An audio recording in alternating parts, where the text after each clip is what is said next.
All right, this update is brought to you by the San Diego International Airport. Padres start a 3-game series against the Mariners tonight. It's the Vetter Cup.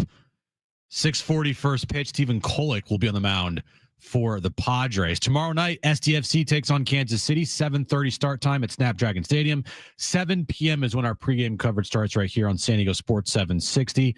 And tonight, NBA action, Game 6 between the Knicks and the Celtics. Knicks looking to advance to the Eastern Conference Finals, while the Celtics are trying to force a Game 7.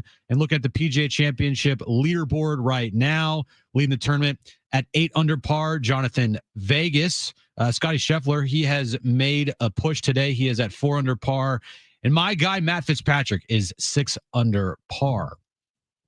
At the first phase of the International Terminal and Airport at San Diego International Airport is underway and opens this fall. In addition to a new airport experience, the roads around the airport are changing. Please pay attention to roadway signage and drive safely. The Padres looking to win another series against the Mariners at Petco this weekend. Team's getting healthy, so what happens next? Plus, SDFC is back at Snapdragon versus Colorado. San Diego lives here with Jon and Jim. Hi, San Diego, Southern California. What's going on? Hour 1, Jon and Jim. Another big baseball weekend on tap. Padres, Mariners, Vetter Cup. The forced rivalry series will get underway tonight down at Petco. Padres off and off. They're trying to stay hot. Is that the name of this weekend? Forced rivalry weekend? Across the sport, it's forced rivalry weekend, but this is extra forced to me. It's one thing to just put on social media, it's rivalry weekend.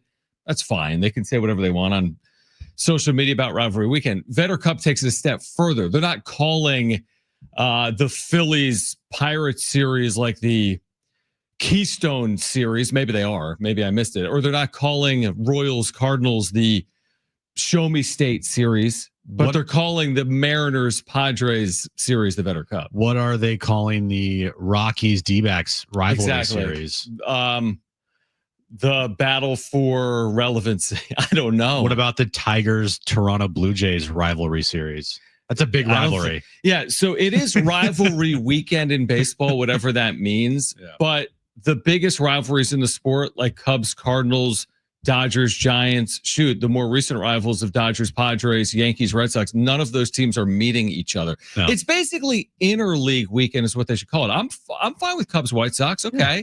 The Subway Series, yeah, that's relevant. It's not Yankees, Red Sox. Like those are good series. Royals, Cardinals makes sense regionally, but it's not rivalry weekend. It's like since interleague play, these are the teams we put together weekend. Why don't you call it like regional weekend? I don't even know if it's that because of like this Vetter Cup. I mean, how regional is Seattle's not exactly a stone's throw away from San Diego, California. And the thing with that Vetter Cup, which has an actual trophy, like a guitar trophy. It's the Padres Mariners isn't the only series this weekend that has a trophy, by the way. Which is the other? I believe the Bay Bridge series between the Giants and A's has like a Bay Bridge trophy. That makes more sense because they did play in the same, cities, so to speak, for a number of years. So that makes more sense. Probably than they play in the same area. They play in the Bay, right? The A's and the Giants. Yeah. Well, one was in Oakland, and one was in San Francisco. But now you can't call it the Bay Bridge series because they're in Sacramento. True, and they're already, and then they're going to be in Vegas. Obviously. Right, doesn't make sense anymore. And the Vetter Cup, truthfully, I mean, to me, it's forced. Again, is it a reason to lose sleep over anything? No, you think? But I mean, for a guy that isn't even a Padres fan or a Mariners fan, but is a Cubs fan. Now, the good news is I know there's some like donations for charity as a part of the series. So there's a way to like make it have more value. So it is what it is. I mean, honestly, we'll talk to Aaron Goldsmith, who's the voice of the Mariners, coming up at 3 p.m. to get his 2 cents on it. We'll talk to Kevin Acee at 5 p.m. as well. What do you got? Sorry, I just saw some breaking news.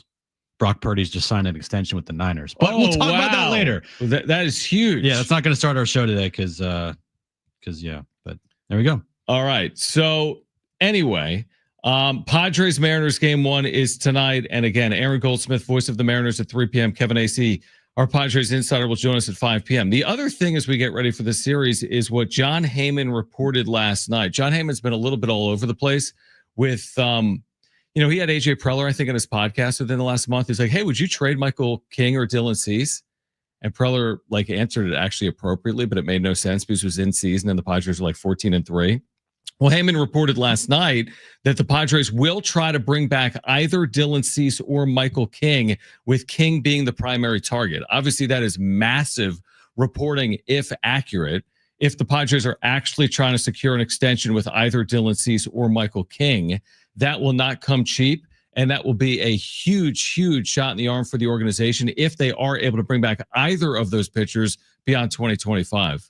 I love hearing this because this is what I've wanted to hear. I've wanted to hear that the Padres are hopeful of bringing one of these guys back, and also that they, kind of prefer Michael King.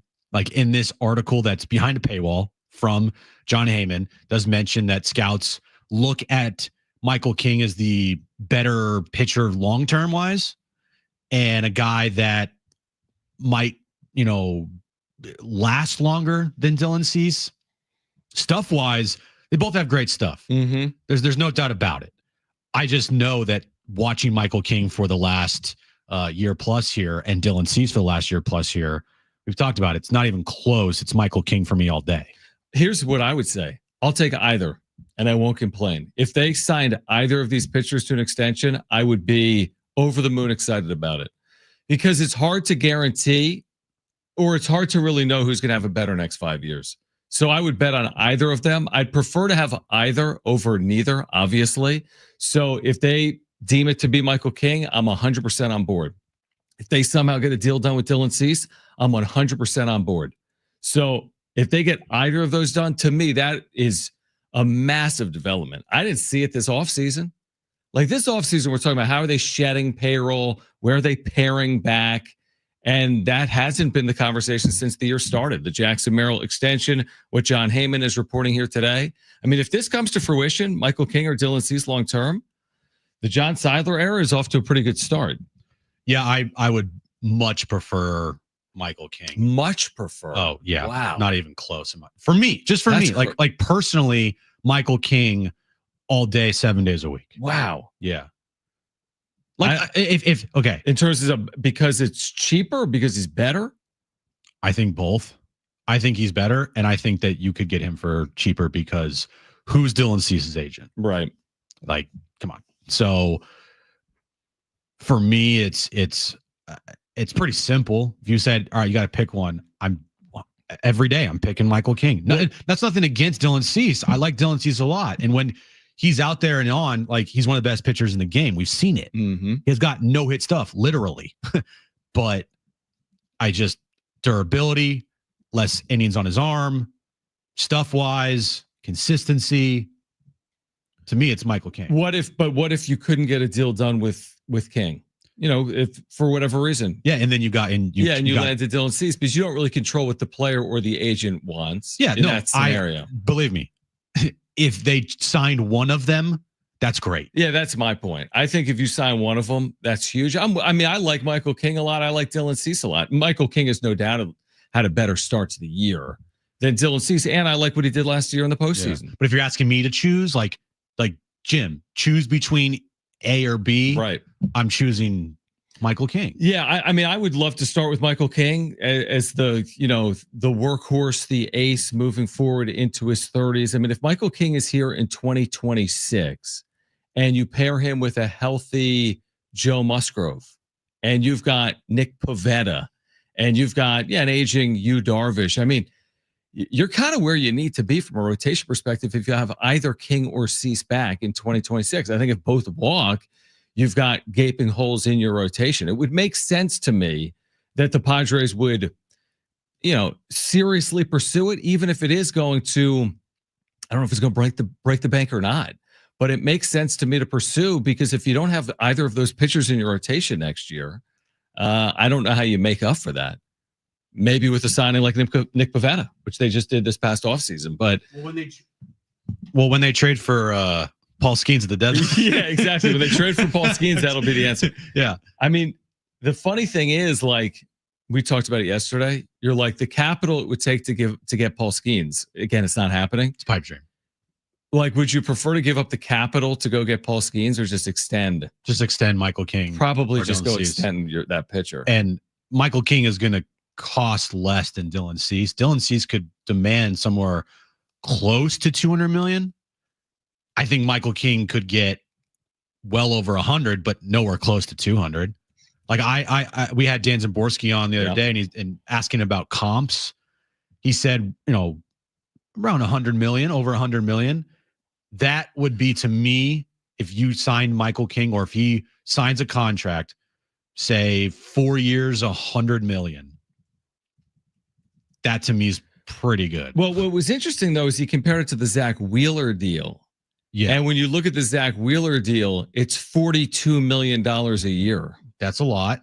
So yeah, it's $100 million because it's only 3 years. So he got 3 years, $126 million. That was the specific player he referenced for Michael King. So now the total dollars aren't 200 million, but the AAV of 42 might be more than Dylan Cease's next deal of $200 million. Yeah. So I don't know. But how do you look? What would you rather have? Would you rather have a short-term deal for higher AAV, or a long-term deal for, I guess, more money overall, but a lower AAV? Short-term. I agree. Short-term. Especially for a pitcher. Yeah, I don't know what that would mean, though, for their desires with their payroll. But, I mean, if you're talking to Michael King about an extension, you're willing to go over whatever that threshold is going to be. Same thing I would think with Dylan Cease, because where are you shedding payroll if you're the Padres moving forward? They're not having all this money come off the books. Well, in the future, right? John, I'm not too worried about that right now.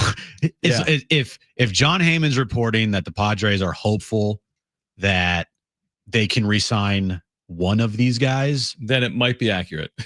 That's good news. Right. If there's any accuracy to it. If there is. Yep. Like, I'm sure that, they've probably talked about, the future and what they were going to do with these two players and how they're going to approach it. But there's nothing like imminent at all. There's nothing that's like on the table. I feel like that's going to happen within the next 48 hours. That's one of those things you never know. We didn't think Jack Samara was going to sign an extension April 5th, and he did. Those are the things that are really hard to predict, because how else do you sign an extension? You don't sign it out of season. How do you extend Michael King or Dylan Cease? And the Padres have signed players in season before. Right. Joe Musgrove signed a 5-year, $100 million contract in season. Well, you can't sign him out of season. No, because free agents. Once he goes to free agency, I think he's gone, because I think that he's going to be looked at as one of the top pitchers on the market, and he's going to get a boatload of money. So you got to get this thing done in season. I would predict if they were to get it done in season, All-Star break. Yeah, that makes sense too. Yeah. Although if you're the pitcher and you really want to get something done long-term, it's in your interest to do it sooner rather than later, because you're relying on your health. If you're trying to stick around with an extension, there's no reason to wait. If you're not trying to stick around, you want to wait it out until you're a free agent. We'll ask Kevin. Yeah, absolutely. And Kevin's talked about it. Kevin has said to us they've had an interest in extending Michael King. I know he has said that right here. Yep. Since spring training. But I don't think they've talked to Michael King in spring training before the season started. He was asked, have the Padres reached out to you about a contract extension? And it was a quick no. No. Yeah, you're right. You're right. So that was from Michael King directly. All right. On the other side, first of all, we're going to talk to Brian Kalbrowski, NBA staff writer, USA Today. We'll talk about the NBA postseason heading to the Eastern and Western Conference Finals. Plus, he has written about Miles Byrd and the decision he has, the Aztec. Will he stay or go? But on the other side, believe it or not, the Padres tried to trade Jackson Merrill in 2022. We'll explain coming up next. Jon and Jim, San Diego Sports 760, live on the iHeartRadio app.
All right, Brian Kalbrowski, NBA writer, USA Today, with more on the Eastern and Western Conference Finals, which are coming up. We still don't know, obviously, the Western Conference Finals as of yet, but also on Miles Bird and the Draft Combine. He wrote about Miles. He'll join us at 2:30. Also, San Diego FC back tomorrow night, Sporting KC at Snapdragon. You can hear the match live tomorrow night, 7 p.m. right here on San Diego Sports 760. Your home for SDFC. We both found this to be at least interesting. This was from Ken Rosenthal today. Yeah. That when the Padres traded for Juan Soto, and Padres fans will remember this, there was absolutely chatter about their interest for Shohei Ohtani. And Preller has commented on that publicly before. I mean, it's been his white whale for forever. He's gone after him 3 times. The initial time he came over at the trade deadline 2022, and as a free agency, well, I don't know if they went after him as a free agent when he went to the Dodgers. I mean, that was a pipe dream. Yeah, no. With the dollar figures, but at least multiple times. I do think that if the National League had the DH when Ohtani came over to the States, then maybe he makes it. There's a good chance. I agree. Yeah. But again, he went to Anaheim because there was no universal DH at the time. So what Ken Rosenthal wrote today was that for Ohtani, Padres general manager, this is when Ohtani may have been available at the 2022 deadline. They elected to keep him, obviously. He says the Preller might have parted with a comparable or even better package than the one he gave up for Soto, even for one less year of club control. Jackson Merrill was part of the trade discussions, is what Rosenthal writes. According to sources briefed on the talks, it's not out of the question the Padres would have included him if Artie Moreno was willing to go forward. Well, it's a good thing that Artie Moreno did not go forward because Ohtani would be hurt at the end of 2022, and they would have had 2023 with Ohtani. He then would have walked for $700 million, obviously. And the 2023 Padres team wasn't good. Now, Ohtani could have changed that, but how much could he have changed the 2023 Padres? Usually when these things come up like this, you're like, oh, man, they could have the best player in baseball. Mm-hmm. I'm actually really happy they didn't make that deal. Mm-hmm. Like, really happy they didn't make that deal. Because you would have lost Ohtani. He was never going to, he was always going to the Dodgers. Agreed. And even if you wanted to resign him, like, you're not going to pay, and you're not going to spend $750 million. It's not happening. So that was the first part of it. He was always going to the Dodgers, and you had never had a chance to resign him. And you would have lost Jackson Merrill. So, yeah, I am like looking at this right now. Yep. Knowing what we know. Exactly. Yep. Hindsight. Yep. So happy they didn't make this deal. Yeah, I agree with that. And by the way, it wouldn't have just been like Jackson Merrill. No. It would have been Jackson Merrill and James Wood and CJ Abrams. So everybody, including Jackson Merrill. Yeah, like he might have been the carrot to make a move like that actually happen, to put it over the top. And the Angels, I mean, again, like you said, with the benefit of hindsight, I'm glad they didn't do it. And of course, with the benefit of hindsight, what are the Angels thinking in holding on to Shohei Ohtani in 2022? Oh, yeah. If you're an Angel fan now, oh my god, you could have had all these centerpieces. I mean, you don't know if it's going to work out or not, but look at what Washington and what they did, at least for Juan Soto. And the Angels did the exact opposite. It was like, hold the line, just keep them. I remember that year because they thought that they made trades to try to make the postseason. They were good at the deadline. And then Ohtani blew out his arm. And Trout got hurt, right? And Trout got hurt. I think Trout got hurt. I think that's right. But they were trying to go for it. And they traded for a starting pitcher, I think. And then didn't they lose like 10 straight off after the deadline? Yeah. Look it up. It was awful. Artie Moreno, there's a reason why the Angels have been god awful the last 2+ decades. Is because they have an awful owner. They were so bad after and they don't know what the hell they're doing there. So, like, if I'm an Angels fan today and I see that report, I am so mad. You had a chance to have James Wood, who's going to be a perennial all-star. You had the opportunity to have Jackson Merrill, who's going to be a perennial all-star. You had the opportunity to have Mackenzie Gore, who is going to be a maybe not an ace, but he can be a frontline starting pitcher, like a 2 or a 3. And CJ Abrams, who's already been an all-star. Dude. No, it was, correct me if I'm wrong, the year they traded for Soto was 22. Yeah. But it was in 23, dude, when the Angels were good. Because in 23, at the deadline, they were 56-51. And then look at this. The deadline comes, they lose 7 straight. Well, this was more like AJ Preller kind of testing the waters, knowing Ohtani's not re-signing with the Angels. So they're going to have to make a decision on him either now or next year. Mhm. And we know Preller, he was going for controllable guys. He always goes for controllable guys. Rarely does he go for a rental. And when he goes for a rental, he goes and gets that rental. This past year, Tanner Scott.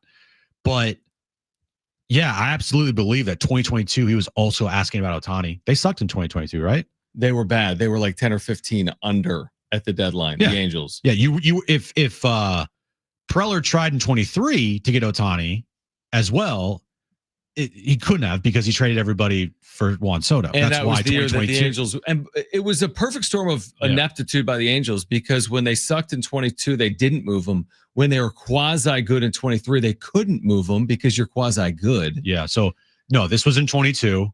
It makes sense. Controllable. You have the pieces to do it. You're going to try for one or the other.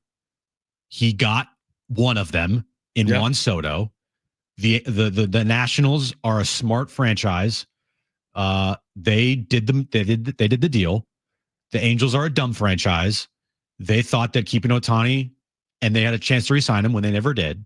So yeah, this is 2022. It makes sense. Yeah, it's the 2022 deadline. Yeah, 100%. I'm just saying in 2023, the Angels, the Padres couldn't have gone after Ohtani because he wasn't on the market then, because they were 5 games over 500. And also, they already traded away all their assets for Juan Soto the previous year. That as well.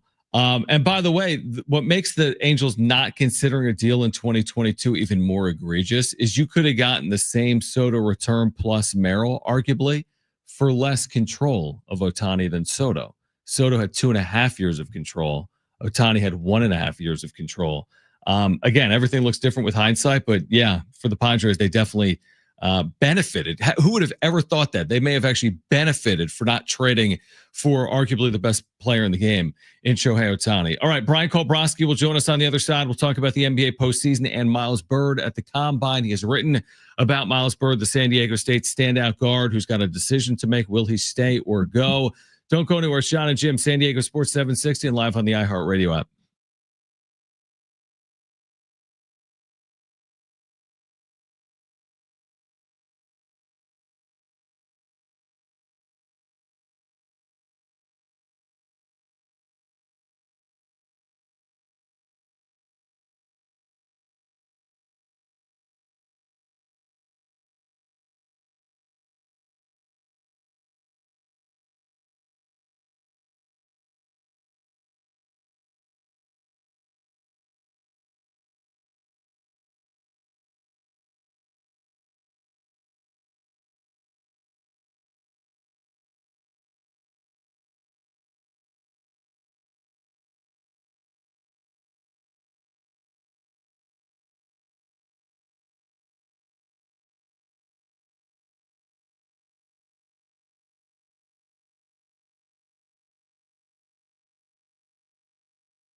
All right, this update is brought to you by Jim Petrell Real Estate Team. We'll start with the Padres. They start the Vetter Cup tonight at Petco Park, 6:40 first pitch. Stephen Kolek on the mound for the Padres. Breaking news in the NFL, the Niners and Brock Purdy have agreed on a contract extension, making him the 7th highest paid QB in the NFL. It's a 5-year, $265 million contract extension, $180 million of that guaranteed. Tomorrow night, SDFC takes on Kansas City, 7:30 start time. 7 p.m. is when our pregame coverage starts. And tonight, NBA action, Game 6, Knicks versus Celtics. Knicks looking to advance to the Eastern Conference Finals while the Celtics are trying to force a Game 7. Would you like to know what your home would sell for today?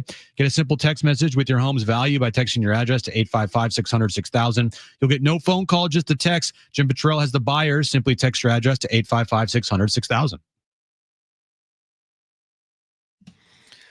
All right, NBA postseason obviously well underway. NBA draft only about a month away, and locally a lot of intrigue with Miles Byrd, the standout guard for the Aztecs the last few years, and Brian Kalbrowski, NBA staff writer, USA Today's For the Win, has been writing about Miles Byrd, and he's back with us here on Jon and Jim, San Diego Sports 760. So, Brian, appreciate you taking time for us. I know you wrote about this today.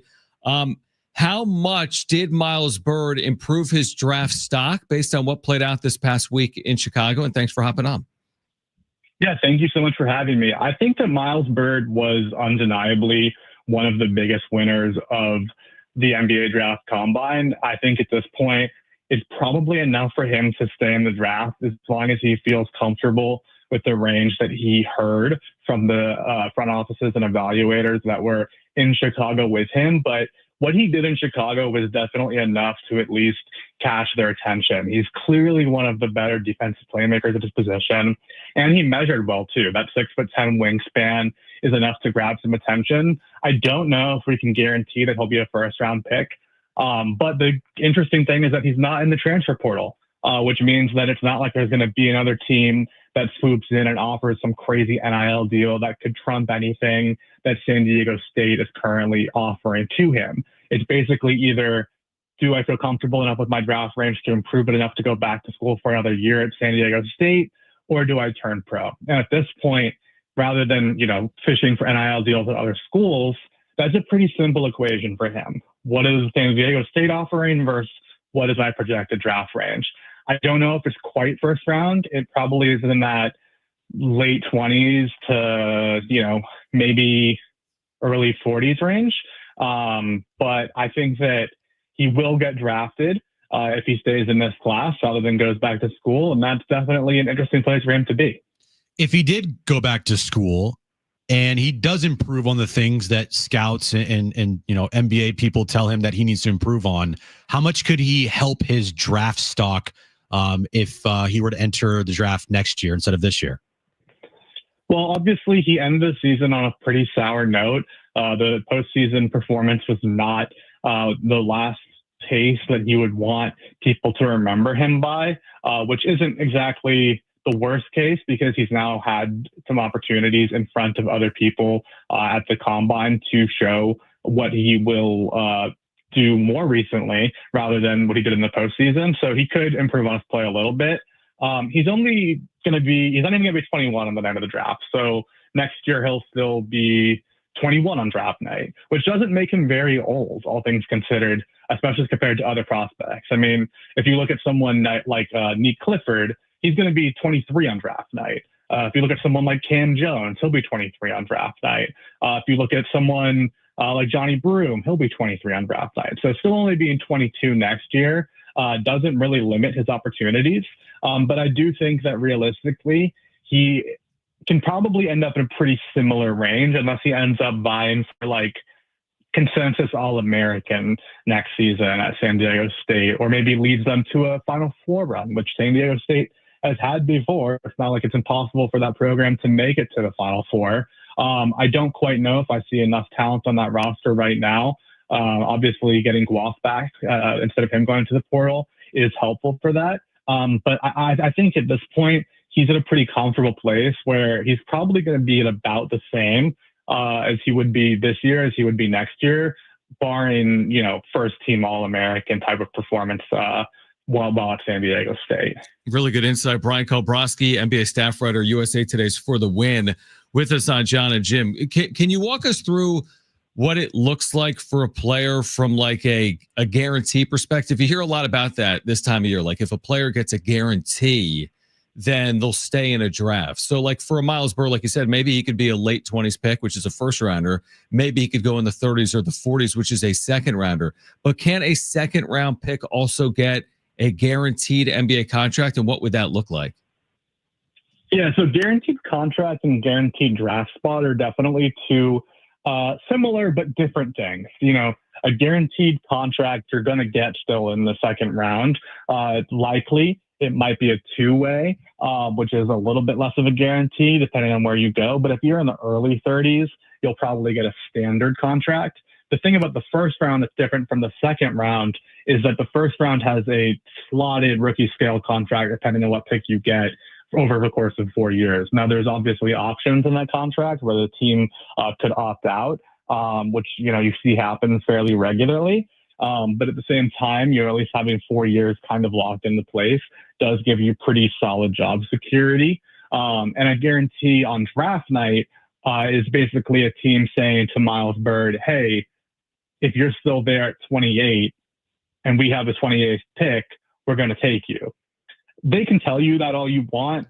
There's nothing beyond just bad blood between them and agents in the future and them and that player in the future that is binding. You know, there's no legal tender that holds up in court. That's like, hey, you gave me your word. So a lot of the times you can say a guarantee, but then it's like, oh, actually, you know, I know we said 28, but next thing you know, let's say a couple of years ago, it was Cam Whitmore. Cam Whitmore fell to us and we had our hands tied. Cam Whitmore was a projected top 5 pick and now he's here. So you see that sometimes where a team can give you a guarantee and go back on it because it's really just their word. And maybe the agent's not going to want to work with them again in the future. Maybe the player will hold bad blood with them forever, but it doesn't actually mean guarantee. Guaranteed contract, that is a guarantee once you sign it. And a guaranteed contract in the second round is basically going to be up to the agent negotiating. And then the first round is kind of based on where you were picked. And so the first overall pick gets a certain amount of money, and it's the second overall pick gets a certain amount of money, slightly less, all the way down to 30. Whereas the second round is a more negotiated contract. Brian, are you on the side of Cooper Flagg is one of the best NBA prospects we've seen in recent history, or are you not? Yeah, absolutely. I have no doubt about that. I wrote about him when he was 15 as the best defensive prospect I've ever evaluated. And that was when he was 15 as a freshman playing in Maine. Only since then did he become even better at Montverde Academy in Florida. And then during his what would have been senior year of high school in Duke, in which he was the best player in college basketball as a true high school senior. I am beyond confident in Cooper Flagg's abilities on and off the basketball court. I think he's got the right mentality, the right physicality, the right build, and the right two-way playmaking on both sides of the ball to make an immediate impact for the Mavericks, unless they happen to trade him, which I don't think they will, based on the reporting we've seen so far. I think that realistically, he could be an all-defensive candidate really early in his career. I think he's going to play for Team USA in 2028. He gave them fits during summer workouts when he played for the select team. And he finished most of his possessions, the majority of his possessions he finished, whereas the ball handler and pick and roll, as somebody who's, 6'9" in shoes. I think that if defense is his calling card and he's also a decent shooter on the catch and off the dribble, and he's running pick and roll, and he's a defensive playmaker, I'm not really sure what there is to even question there. And anybody who does question it, I would really be curious to see what exactly their flaws are, because all around, comprehensively, he checks every box for me. Is it fair to say, because we've seen some of this discussion, that with Cooper Flagg, the Mavericks are they immediately championship caliber with the pieces that they have? Now they have the offseason and free agency that they can obviously add as well. They can do it via trade, but like with Cooper Flagg and Anthony Davis, we'll see when Kyrie comes back. What does Dallas look like into this upcoming year? Yeah, I think it really depends on how Kyrie Irving recovers from his injury. It's not an Achilles, which is encouraging, but it is still an ACL, and he is still in his 30s, and he is still a guard. I think that they're going to have to figure out guard play, and I think that they are going to make a move to try to figure out how to improve the guard position until Kyrie Irving comes back. I think that they could potentially start off a little slow. Even Cooper started off relatively slow at Duke before he found his groove. I don't think Cooper Flag day one is going to be one of those stars in the NBA to make them, the same player that he was at Duke, but I do think that he will find that groove probably by midseason. I think that he should be the consensus overwhelming favorite to win Rookie of the Year, and definitely will have, my bet if I were a betting guy, no matter what the odds are, so long as he stays healthy. But I think without Kyrie Irving, it's hard to evaluate just how good they'll be. Now, if they're in the playoff hunt and then Kyrie Irving comes back and suddenly you have Kyrie, Clay, Flag, AD, Lively developed, that's a pretty good team on both sides of the ball. You've got the defense with AD, Flag, and Lively. You've got the offense with Kyrie, Clay, and Flag. You've got a pretty interesting roster that's being built. And I think they're going to make some moves around the edges. PJ Washington's not quite as needed as he once was. They might have to move Gafford to get a guard who could potentially replace Kyrie for the first half of the season. So they're definitely a team to watch. And I think that Flag is going to make them, once again, a very interesting contender for the Mavericks just after trading Luka Doncic. Who's your favorite of all the teams remaining to win the NBA title? I would say the Thunder are my favorite until they're out. I think that realistically, they've been my favorite all season. They've been the team that's had the most interest for me from the beginning. I think that, if the Nuggets can take them out now, I really don't know. But I think that the Thunder are definitely the team that's the biggest force. I mean, you rarely see that type of offense and defense, and we're seeing a little bit of the Knicks. Actually, not the Knicks, because that's a different team, but kind of the things that are the issue with the Thunder that are being exposed by the Nuggets in some ways, especially with their youth. But I think that so long as the Thunder can get out of this round, they should have the edge in route to the championship, especially now that Jason Tatum's out, not only for this postseason, but almost definitely all of next year as well. Brian, real quick, the final one from me before you go. Back to Miles Byrd, we're the flagship for San Diego State. Can you describe for our listeners how his game, it seems like some players, their game is tailored for college, and other players, their game might be tailored for the NBA. What makes Miles Byrd such an intriguing NBA prospect when you look at his overall skill set? Yeah, I love guys who can come in and play minutes that will be impactful, and Miles Byrd is an impactful player. And I don't think they're going to have to build an offense around him for him to make a lot of sense. Guys that scored a ton of ISO points in college aren't necessarily going to get ISO buckets the same way they would in an NBA environment where they're no longer the best player on the court, especially for guys coming from like a mid-major where they really had to rely on them. Miles obviously was the best player in San Diego State, but he does enough of the tertiary things like that defensive playmaking that is so valuable that you can bring him in as your 8th, 9th man and have a role for him just as a guy who can get a few stops while your starters are taking a breath. And, from there, you can carve that out into something pretty big down the stretch if teams really start to trust you. I think Miles Byrd is somebody who could play on a playoff roster. I think that he's somebody who can absolutely make a difference. I did not have him in the first round of my latest mock draft, and I'm only doing first round right now, but I will start doing second rounds very soon because of his kind of poor performance during the tournament. But I do think that he's going to be pushing for one of those top 30 spots once guys start declaring that they're going to go back to school or not.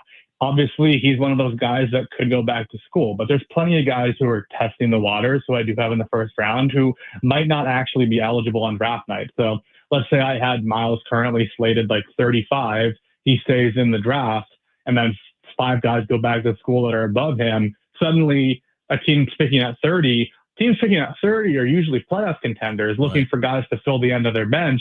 He can come in and do that as a guy who could hit some threes, make some passes, and make some defensive stops and potentially swing games for whatever team he's played on in a scaled down role from what we saw at San Diego State. That is terrific insight, and that's why we brought you on, Brian. We appreciate it. We're looking forward to your coverage throughout the course of the next month or so, leading up to the draft. USA Today's For the Win, Brian Kalbrowski. Brian, thanks for doing it today. Yeah, thanks for having me. All right, great stuff. We can react. Plus, the Padres lineup is out. A key indicator into the future of left field for the Padres. On the other side, this is Jon and Jim on San Diego Sports 760 and live on the iHeartRadio app.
Right. Aaron Goldsmith, TV voice of the Mariners, will join us coming up in about 10 minutes. Padres Mariners tonight. We've got the Padres lineup that we'll share with you in a moment. Jim not only has the amazing ability to jinx Padres and ruin their seasons, he can also reverse jinx players on other teams and make them unbelievable. So correct. Since your tweet saying that Jackson Merrill's the greatest center fielder ever, if you don't agree, or go argue the wall. I didn't say ever. You're not getting it right. You've tried like 75 times. Best center fielder in baseball. I don't have it memorized. Since you said he's the best center fielder in baseball, He hasn't been, and Pete Crow Armstrong, everyone was mentioning in your mentions, like, what are you talking about? Yeah. Has taken over the sport. He's Right. got the most home runs since the middle of April in the sport. Yeah. He had 6 RBIs today, Yeah. a 3-run home run. Yeah.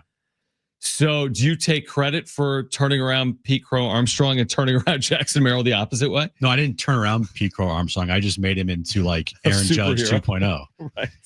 That's exactly what I did. Right. I've ruined Jackson Merrill. That's a fact. Nah, you haven't really. But I have just elevated Pete Crow Armstrong into like the atmosphere. I mean, he is on a rocket ship now. By the way, I never said that I didn't think Pete Crow Armstrong wasn't good. You know, we talked about this before the show.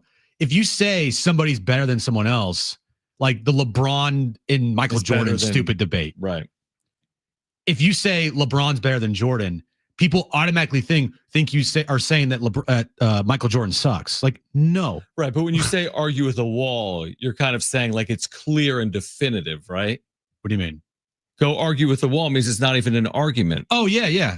That's what I'm saying, yes. So you said like and by the way, when I was watching Jackson Merrill play, and I still am, the guy, you can absolutely make the case for being the best center fielder in the sport. He's gotten you probably can make the case for Pete Crow Armstrong, who right now is having himself a year. No, he's been incredible. Yeah. I'm not saying that.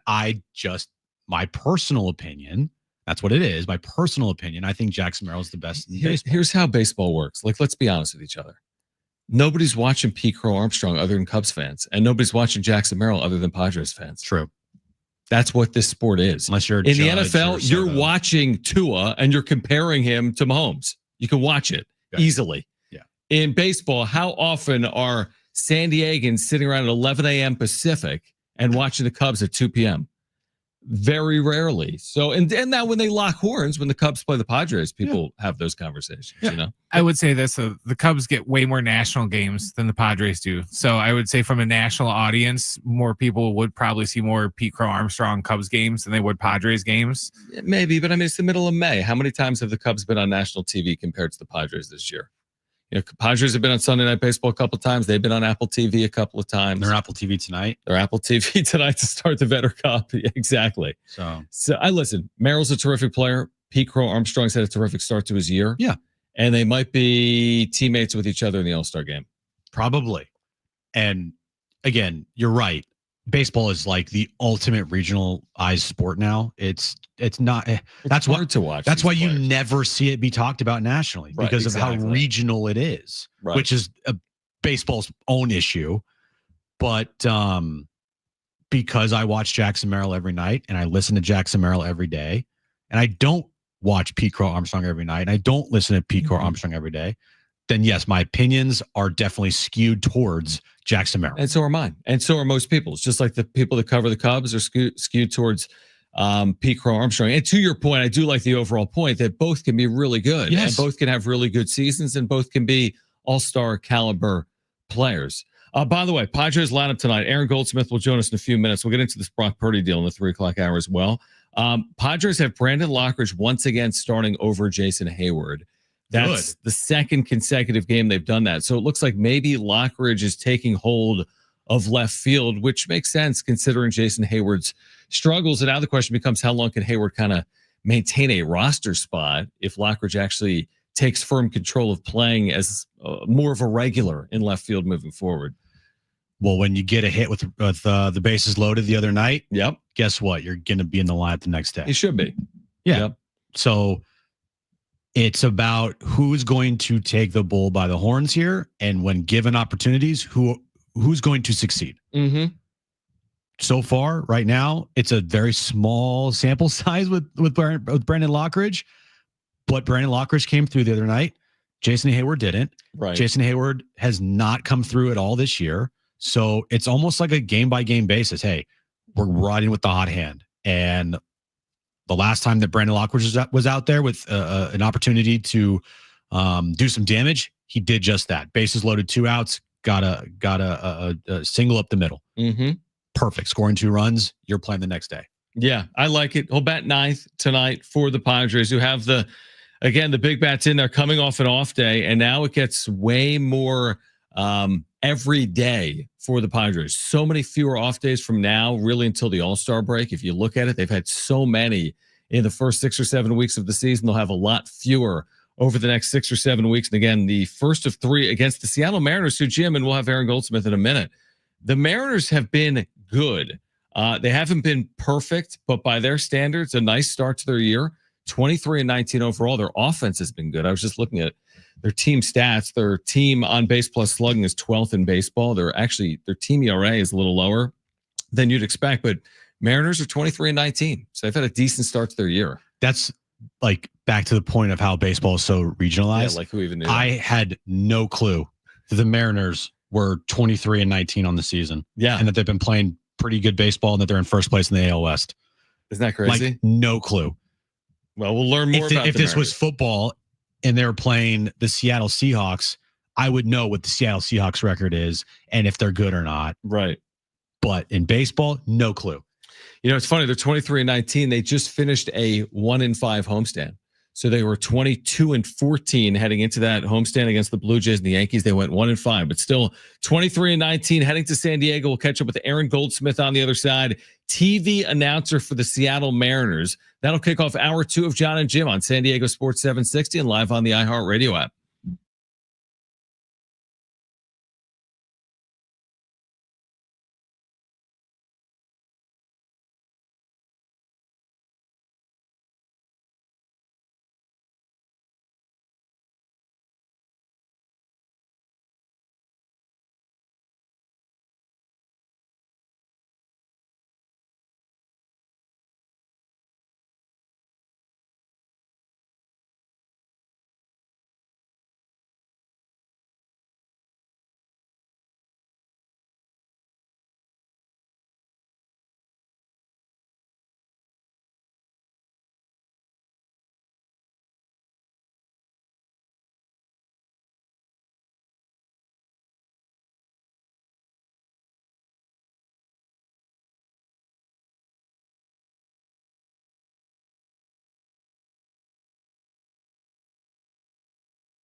All right, so it's brought to you by the Jim Petrell Real Estate Team. Padres Mariners. They start a 3-game series tonight at Petco Park. It's the start of the Vetter Cup. 6:40 first pitch. Stephen Kolk on the mound for the Padres. Tomorrow night, SDFC takes on Kansas City. 7:30 start time. 7 p.m. is when our pregame coverage starts. Breaking news in the NFL. The 49ers and Brock Purdy have agreed to a 5-year, $263 million contract extension. $53 million per year, making him the 7th highest paid QB in football. And tonight, NBA action. Knicks take on Celtics. Game 6. Knicks looking to advance to the Eastern Conference Finals, while the Celtics are trying to force a Game 7. Would you like to know what your home would sell for today? Get a simple text message with your home's value by texting your address to 855-600-6000. You'll get no phone call, just a text. Jim Petrell is the buyer. Simply text your address to 855-600-6000. Padres looking to win another series against the Mariners at Petco this weekend. Team's getting healthy, so what happens next? SDFC faces Sporting KC at Snapdragon Stadium. San Diego lives here with Jon and Jim. All right, San Diego and Southern California, what's going on? Hour 2, Jon and Jim with you until 6 p.m. here tonight. And always great to connect with Aaron Goldsmith, the Mariners television voice. And, of course, Mariners-Padres kicking off this weekend series at Petco tonight. And, Aaron, correct me if I'm wrong, you're actually en route because tonight's game is on Apple TV+. So you'll be on the call, the next couple of days, but not tonight for the Mariners? That's right. A rare Friday night off for us and Don and Mudd over there in San Diego as well.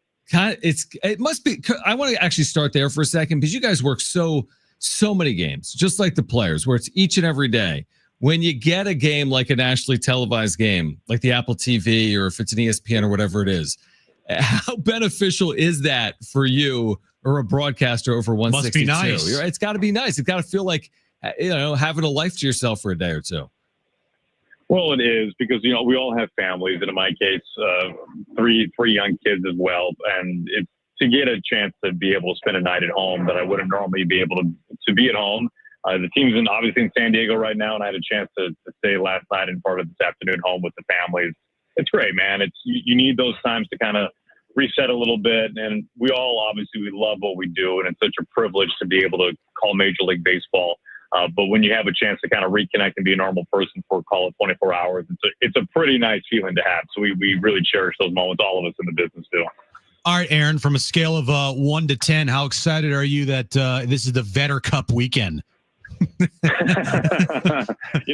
was trying to think. Do you guys have the answer to this? Like, was this born on Twitter? Yes. So, and if so, that's kind of what I remember. Am I right on this? So the quick backstory on it is because Eddie Vedder used to live in San Diego and then live in Seattle.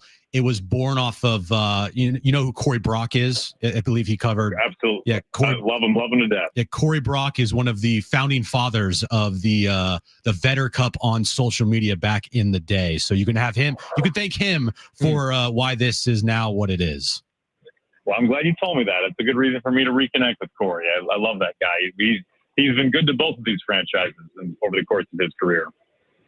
All right, so Vetter Cup kicks off here tonight. Tell us about the Mariners, who have gotten off to a good start overall, right? 23-19, but a disappointing homestand, 1-5 against the Blue Jays and the Yankees. So what's gone right for the team overall, but what didn't go so right over the last 6 games?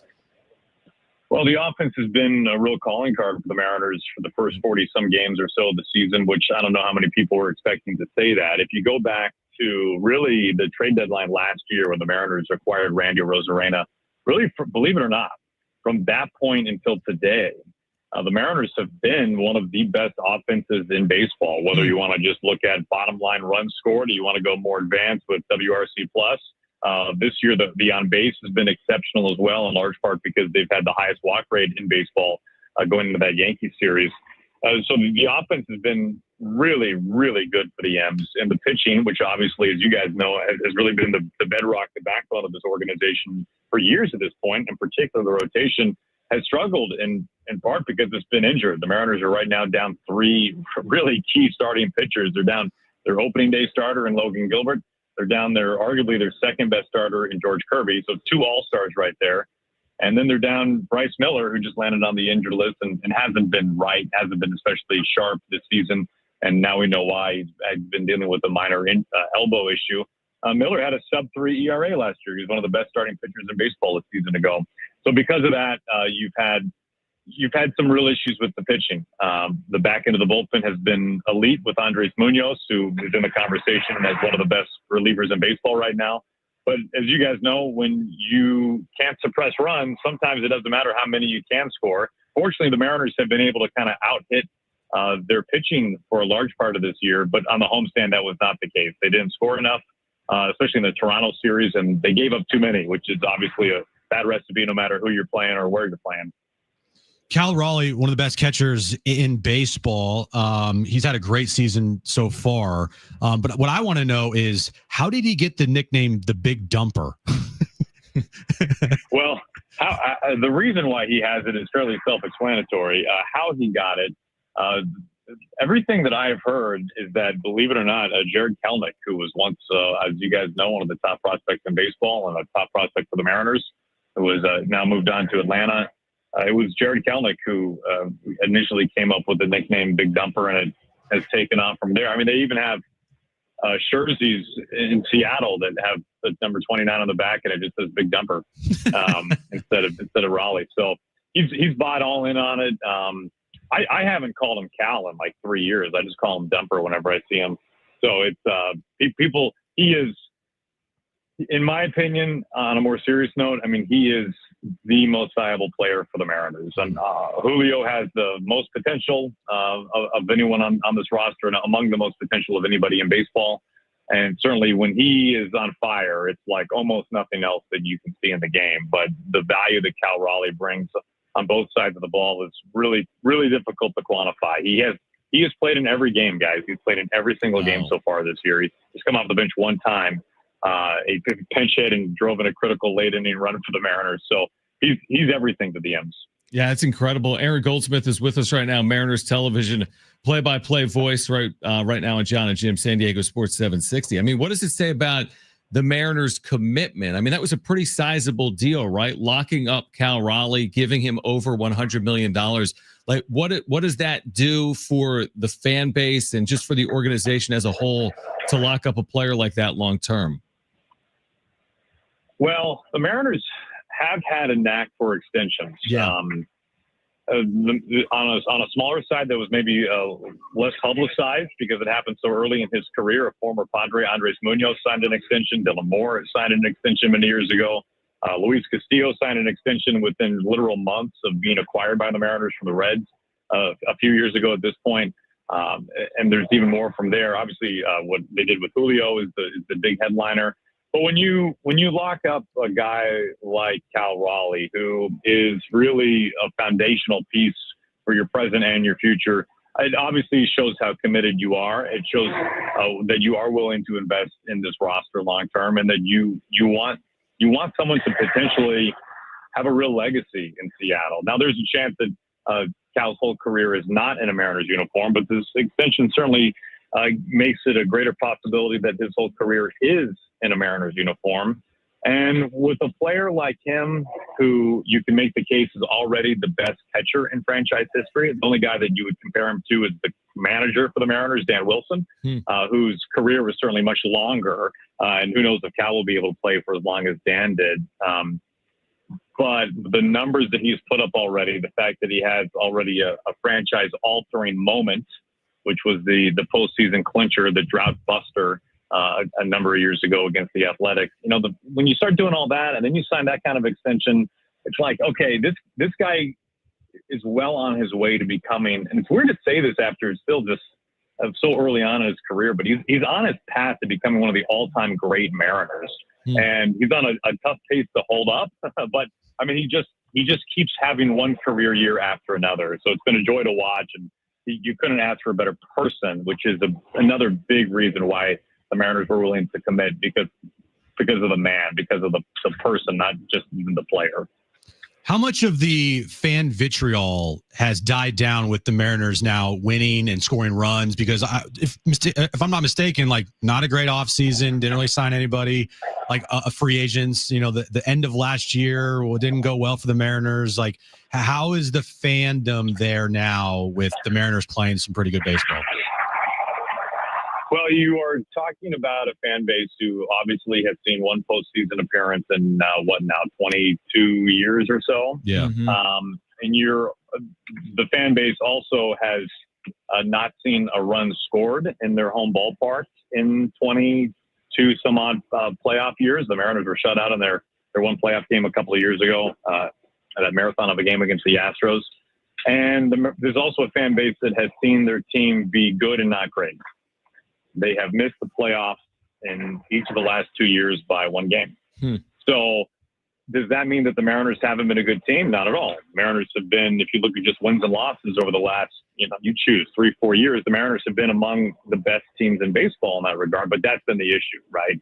The Mariners have been able to get in that conversation, but they haven't been able to win a division. They haven't been able to really be a dominant team. They've been a very good team a number of years, but this is a year where, and we were saying this last year as well, but it really feels even more so now. I mean, the Mariners were very committed to the roster that they had, and maybe right now we're understanding why, and we're seeing reasons why because of how well they've played so far. But the Mariners are in a window right now with the pitching that they have, the starting pitching in particular, with players like Cal Raleigh and Julio Rodriguez and J.P. Crawford, where you say, okay, this is the time. And in my opinion, if it's not now, when is it? When you look at this team and you look at the status of the American League West and how wide open it is, there's not a dominant team in the West like there was for a decade with the Astros. If the Mariners don't make the playoffs now, then when will they? So to me, it's this is the time. And it was a missed opportunity last year. You could say the year before that even as well. But obviously the Mariners are focused on right now. And if they don't make the playoffs now, then when will they? Final one for me, Aaron, would just be on the Padres. When you look at their start, among the better teams in baseball, obviously Jackson Merrill's been a star as a youngster. They've got the veteran pieces like Machado and Bogarts. They've got the pitching staff. I mean, when you look at the Padres, what do you see? I mean, you see one of the more complete teams in the game? Oh, there's no question. I think even though we're not fans of any team. Obviously, we have a rooting interest in the Mariners doing well in my case, but I still enjoy watching the 29 other teams play baseball. And the Padres, for some time now, have been among my favorite teams to watch play baseball. They draw great. They've got star power. They have been able to develop some of their own. You mentioned Merrill. It's always a great vibe in that place. Obviously, San Diego speaks for itself as a city. To me, this is one of the series I look forward to the most. I'm a little bummed that we're not on the air tonight because it's a really fun team, and I'm sure you guys see that. But I also know that when you're married to it, you see the flaws easier than when you fly in for 3 games and fly out, like I'll be doing. But it's a really fun team. It is a very complete team, and it's always a team that I look forward to watching because some teams are entertaining, but they're not good, right? And some teams can be good, but not be entertaining. And I feel like the Padres have the ability year in and year out for some time now to actually be both of those things, which is, I'm just a fan of baseball like we all are. Like, what else do you want? It's a pretty fun thing to have. Aaron Goldsmith will be on the call for the Mariners this weekend. And Aaron, we always appreciate you taking time for us in San Diego. Safe travels. Enjoy the weekend series in San Diego, and we'll do it again at some point, maybe when these two teams meet up again in August. The Clash of the Vetter Cup. Hey, you got it. That's right. That's right. Well, hey, it'll be we'll be having some venom to spew by the Vetter Cup at that point. No doubt. Real quick, Aaron, do you know the tiebreakers for this thing? Yeah, it's isn't exit velo part of it? Yeah, so if both teams have the same number of runs scored, if it's like same run differential, then it goes down to another tier, which is like exit velocity. Whoever has the highest exit velocity on either team, that's the tiebreaker. That makes a lot of sense, right? Tell the guys to swing extra hard this weekend, just in case that comes into play. I believe this is the proper shout out. Alex Mayer, who was one of the great baseball information PR people in the game. I believe Alex Mayer of the Mariners came up with that. So wow, he's a great Twitter follower, Alex Mayer 34. Okay, good knowledge. He's unbelievable, and I believe that was an Alex Mayer special. So I hope it comes down to that for all the obvious reasons. That'd be unbelievable. I need it to come down to that. All right, Aaron. Thanks, my friend. Travel safe. All right, Aaron Goldsmith with the Mariners. Like we joked about the other day, like if you're up 10-0 in the 9th inning, are you like just trying to pile on? Like typically you don't steal bases like in a 10-run game, or Like- you don't send a runner from second on a single to 10-run game, or you just waving guys home. Runner on third base, less than 2 outs. Are you doing a suicide squeeze? Like I need to get that run home with the same. The run differential is It's too tied. important. Yeah. What if that happens? It won't. I know. All right. The Niners have extended their quarterback. Did they do it at the right cost? We'll discuss on the other side here until 6 p.m. Kevin Acee will join us at 5. This is Jon and Jim on San Diego Sports 760 and live on the iHeartRadio app.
All right, AM radio keeps vital voices accessible. Congress can secure its future, but we need your help. Text AM to 52886 now to support keeping AM radio in cars. Tell your member of Congress to pass legislation now. Keep AM radio in cars. Standard message and data rates apply. Do we have Cynthia Freeland, by the way? Cool. So if you missed Cynthia Freeland yesterday, great resource for NFL fans. We talked about the upcoming 2025 schedule. You'll hear that coming up in about 10 or so minutes. But it is official. I know Jim has been waiting for this moment to discuss. Brock Purdy, $265 million 5-year extension. This in the ESPN article, by the way, Jim. He'll get paid more per week under his new deal, $2.9 million, than he did over his first 3 years of his career, $2.6 million. So Brock Purdy is going to be a pretty rich man, and he will be quarterbacking the San Francisco 49ers for the foreseeable future. That's for sure. Yeah. So at first glance, everybody will say, overpay, guy sucks. Can't believe they gave him that much money, blah, blah, blah. And that would be right. Awful deal. Yeah, exactly. For all the trolls. But when you break it down, okay, it makes sense. Yeah. He is the 7th highest paid QB in the league. He's not the first. That's Dak. Dak's Right. at 60. Brock Purdy is now slotted right at Jared Goff.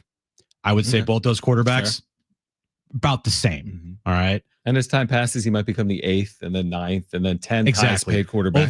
Over 3 years from now, as long as Purdy stays healthy and continues to stay good and but hopefully get better, like that deal's going to look better. Yeah, I agree. Because he'll be, The like you 12th said, 10th, 11th, 12th highest I QB agree. in the league, and it's not going to be near the top. Yep. So that's the first thing. The $181 million guaranteed, it's a lot. Going right for a quarterback, it's going to be a lot. This places him at the 8th spot. In terms of guaranteed money for a quarterback? And guaranteed money, 8th most money guaranteed for QBs. So, like, when you look at the deal, it's good perspective. On surface, if you're just looking at it and you're just a troll, then you think it's the worst deal in the history of football. But when you look at the going rate for quarterbacks nowadays, it slots him in, I think, exactly where you would slot him in. Tua still paid more than him, and I think he's a better quarterback than Tua. Trevor Lawrence has paid more than him. I think he's a better quarterback than Trevor Lawrence. And Jared Goff and him are neck and neck, but Jared Goff has more money guaranteed on his deal. Yeah, it seems, to your point, like when you see these numbers, it actually does kind of seem reasonable. I think people get immediately carried away with the dollar figures, like, oh my gosh, how could you give Brock Purdy that kind of money? It has nothing to do with Brock Purdy and everything to do with the position. Yeah. If you're going to play the position long-term in the NFL, you're going to be paid handsomely. And Purdy, like you said, is the latest in a long line of quarterbacks that are going to be paid handsomely, because that's what the job is. If you're going to be a 5-year starter in the NFL, you're going to make like Brock Purdy makes, by and large. By the way, it's deserved. I mean, he played in the Super Bowl. They're coming off a down year, but the expectations, you'll hear from Cynthia coming up in 10 minutes, the expectations are they're going to rebound and be better. They have the schedule that they can capitalize on. It is fair. I mean, what other option did they have? I always say that. Right. What would people prefer? Would Niners fans prefer, you know what? Let's let them walk, and then eventually let's go find some also-ran veteran, or let's go draft and develop someone. What other option do you really have? You don't have an option. That's kind of how football works, right? And I think, Kyle Shanahan knows more football than we do. Yeah. And trolls do. the trolls and guys like Nick Wright. And what's Nick Wright say about the deal? He probably is going to rip it to shreds. But what Brock Purdy's accomplished in his first 3 seasons, It's been very good. I know. He has the most talent around him, blah, blah, blah. Okay. Well, isn't that the point of like sports? Isn't that the point of football, to get the best players around your quarterback? I've always said this. Do you want the 49ers to just like have nobody? Now, they didn't have anybody last year, and they weren't good. Yep. But that's like the whole thing is football is a team sport. Yes, there are some quarterbacks that transcend that. And I agree. Brock Purdy's not as good as Lamar Jackson or Patrick Mahomes or Josh Allen. Like, that's very few people are. Right. Those are the top elite quarterbacks in the league. But if Justin Herbert's the greatest quarterback ever, then why has he won? Yeah. You're right. I mean, one of the best skill sets of a quarterback is to be the quarterback of a winning team. I mean, you can have the gaudiest stats in the world. Maybe Herbert, you would know better than I would. Maybe Herbert has had better stats over the last 3 years than Brock Purdy. Yeah, I think so. But would Charger fans have preferred to play in a Super Bowl within the last 3 years? I think the answer is yes. Yeah. So look, I can already see it now. I can already hear it, and I don't care because I wouldn't either. The thing is, he is not. I would be upset today if they gave him a contract that was the highest paid quarterback in the league. That would be a problem. What would that be? You said so. Dak's getting 60 per year. 60 per year. I don't know what his guarantees are, right. But when you look at Brock's guarantees, it's the 8th highest or the 8th most. And as far as AAV goes, he's slotted at 7th, along with Jared Goff. Completely fair. What was he supposed to be? 16th? That's not fair. And what was he supposed to be? To your point, first. That's not fair. He's somewhere in between. Somewhere in between. And so, also, like little inside baseball here. Yeah. The 49ers the other day, kind of savvy. They sold 6% of their franchise. Yeah, at a valuation of like over $8 billion, right? Yeah. So it kind of makes sense. It kind of makes sense why they're selling part of the franchise because the Yorks own 100% of it until this sale. Right. So until this sale. Yeah. Or they did. I know. And so they sold the 6% and they signed Kittle. Wow. They signed Brock. Like with that liquidity, with extra money coming in. So look, again, is Brock Purdy the best quarterback in the league? No, he's not. Is Brock Purdy a top 10, 11 quarterback in the league? Yeah, he is. And given the talent around him, he has shown that he can manage a team to a Super Bowl. Now, obviously, he didn't win the Super Bowl. You know, like if the right tackle, if the right guard would have blocked Chris Jones, then maybe they do win the Super Bowl. If they didn't have a freak injury on defense to start the game. If Dre Greenlaw doesn't tear his Achilles running on the field. Yeah. You know, ifs, ands, or buts, it's all hypotheticals. But still, Brock Purdy in his first, 3 seasons in the league, or first 4 seasons in the league, right? 4, 3? No, 3. 2 NFC title games, a Super Bowl, and he's already made 2 Pro Bowls.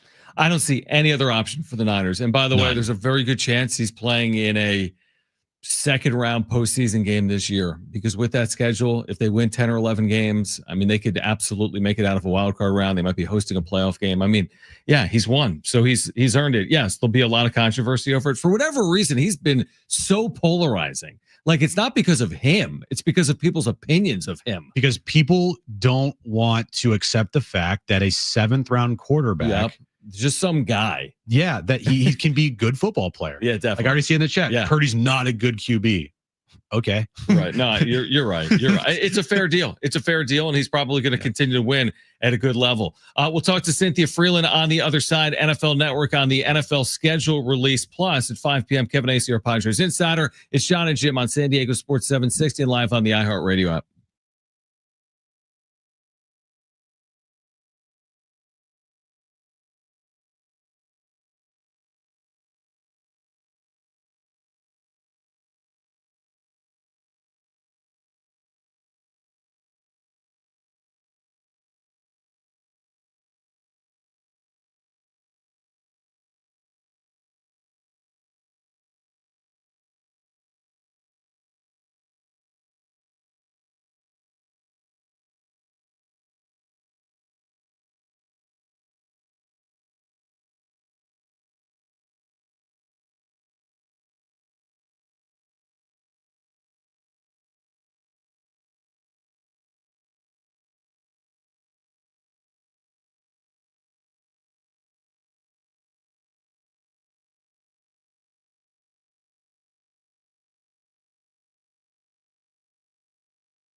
All right, this update's brought to you by the Jim Patrol Real Estate Team. Padres and Mariners start a 3-game series. The Vetter Cup tonight at Petco Park, 6:40 first pitch.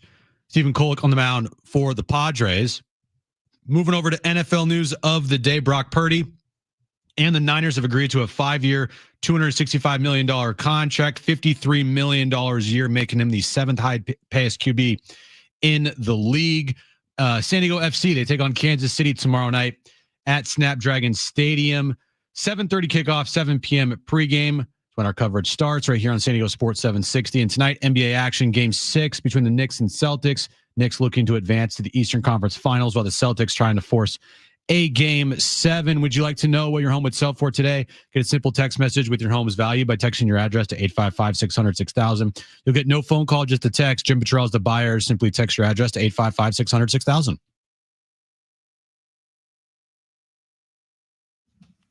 All right, Kevin Acee coming up at 5 p.m. We're getting you ready for Padres baseball, but we had a really good conversation a day ago with Cynthia Freeland from the NFL Network, friend of the show, on the schedule release for 2025. And we started the conversation asking Cynthia about if she could pick just one game to watch in the regular season in 2025. What game would that be and why? Take a listen. I mean, I until it's not a thing, it's a thing. Is there a better matchup than the Bills and the Chiefs, especially at the last Highmark, the farewell tour to Highmark? We get Patrick Mahomes and Josh Allen. It's 5-4, the all-time series between the two. The Bills always win it in the regular season. We see the Chiefs win it in the postseason. It's week 9, which means that O-line should be remade. I just feel like great quarterback play never gets old. Yeah, there's some marquee matchups, and Thanksgiving Chiefs and Cowboys we talked about it. Like, that's probably going to be the most watched regular season game maybe in the history of the NFL. Would you agree with that? I mean, it certainly seems like, it depends on how bad the Cowboys are. True, yeah. But it is the Cowboys. It's Thanksgiving. I mean, last year they weren't good and they still drew some massive numbers. So. I know. The Cowboys fans are really faithful, amazing fans, and they stay really true to their team. But I don't know. Like, I hope they're at least a little more interesting. I don't know. That was not a lovely thing to watch last year. So this year, hopefully they'll be a little better. Yeah, that's what the NFL is hoping for, is the Cowboys are actually good, and obviously the Chiefs be good as well. Of all these schedule release videos, Cynthia, do you have a favorite? I mean, I have to say, like, the Jags with that guy, like, who he's like getting ready guy. I mean, good God, that guy is such a lunatic. And I wonder if he kind of realizes they're poking fun at him. I kind of hope that he's like he's in on the joke, but either way, I was like, oh wow, that's a really good one. That was really funny. There were a lot of really good ones, and there always are, and the teams have really done a remarkable job at that. Oh, yeah. Which will actually bring me to my next question, because one of the things that has made the Chargers stand out since moving is their social media team. They've caught some other flack here locally, but their social media team has done a really good job. So great. Are we possibly at a point where, and maybe this is a dumb question, so tell me if it's dumb. Are we at a point where the Chargers can vie for that division or not? It's a dumb question. No, it's definitely not a dumb question. To me, their schedule is the easiest in all the AFC West. I think that, it's never easy when it's never going to be easy when Patrick Mahomes is in your division. And it's never going to be easy when all of a sudden, the Broncos, you have to, whether you love Sean Payton or not, you have to give him credit for figuring out the puzzle piece that was rookie Bo Nix last year to make the playoffs. Like, it's not an easy division. And I think, though, that schedule-wise, they really did win in terms of, what could have possibly happened. I think the Chargers have the best schedule kind of that they could have. Speaking of strength of schedules, we were talking about this earlier today, Cynthia. The 49ers have the, on paper, easiest strength of schedule. They're going through changes, but they still have their core coming back. If they have a healthy Christian McCaffrey, a healthy Trent Williams, we'll see what these draft picks turn into. But are you on the side of like 10 wins minimum for this team next year? If that doesn't happen, something went wrong. Well, if that doesn't happen, it means Christian McCaffrey didn't come back. Right. Or, something where you're really missing a big part of what makes this team the core of the team. So I'm looking at this team and I'm thinking, just the fact you play the entire NFC South, You play the entire AFC South. If the NFC West in general isn't really, really strong, then there's going to be like heads will roll. That's the first thing. The second thing that I'm looking at when it comes to all these teams is like the three unique people that they get to play. I mean, they get the Browns where the Rams have to do the Ravens. They get, the Bears, which maybe the Bears will be better, but I'd rather play them than the Lions. And it's like, it's just such a more favorable, and then they get the Giants compared to the Eagles. Like, come on now. So if they don't win at least 10, again, it probably means Christian McCaffrey was not available. Right. Something happened there. Yeah, exactly. I mean, they should win 17 with that schedule. Stop. Don't. Cynthia Freeland, NFL Network, with us right now. Jon and Jim, San Diego Sports 760. More likely, in your opinion, Cynthia, with the Commanders, step forward or step backward? Can we go with both? Let's start with a step backwards and then we take a step forwards. I think a lot of times you have to remember with second season quarterbacks and second season kind of situations with that entire play calling situation, people now will have their defense keyed in on exactly what Jaden Daniels does so well. So if you're looking at kind of, I'm not saying like, look, what happened with CJ Stroud, there's more to it. I think he'll take a step forward this season. I think there was something weird with Bobby Slowick. He's now gone, et cetera. But I still think when it comes to getting used to the NFL, when teams and good defenses, and the Eagles are a good defense in their own division, just as one, the Cowboys have some nasty pass rushers, et cetera. When they're now keying in on you, it takes a minute to kind of readjust to what you're being asked to do. So while I don't think it's going to be like, I think he's great and I think we're going to see him continue to grow, I think we need to calm down if week 1 or week 2 doesn't look super awesome and then like regroup after letting him get reused to how the NFL works. Because again, he didn't see last year teams with defensive plans that were really respecting the things he could do because to be fair, no one knew what he could do necessarily. How surprised were you with the fall of Shedeur Sanders in the draft? It was interesting because being there in Green Bay and being kind of a part of the action, you didn't feel it in the same way as the TV. I think a lot of what happened was, the draft is a long thing, and when you're watching on TV, it's just different. I think, I would imagine some of the teams that would have been more in the running for him had they believed he would be available, like perhaps the Giants would have thought it through differently. And if they didn't think he would already, they wanted Jackson Dart. Okay, we're going to trade back up for this because they probably thought, well, unless we could get X, Y, or Z, we're not going to get Shedeur. So I just think, you have to remember that there's this part about humans where if you're going to potentially, if you need a quarterback, it's probably not the case that your team is very strong. Mm-hmm. So you're sitting there being like, hey, like, all right, if the Giants, who have a nightmare of a schedule, if I'm the Giants, do I want to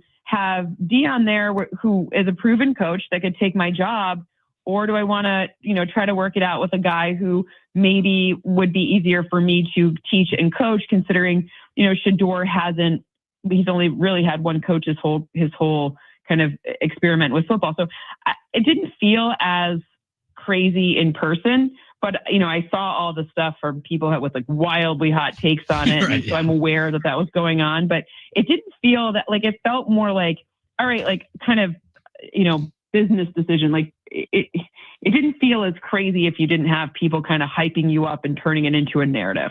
Do you think it's a good spot for him? I know it's the Browns, but do you think it's a good landing spot for Shedeur? Yes and no.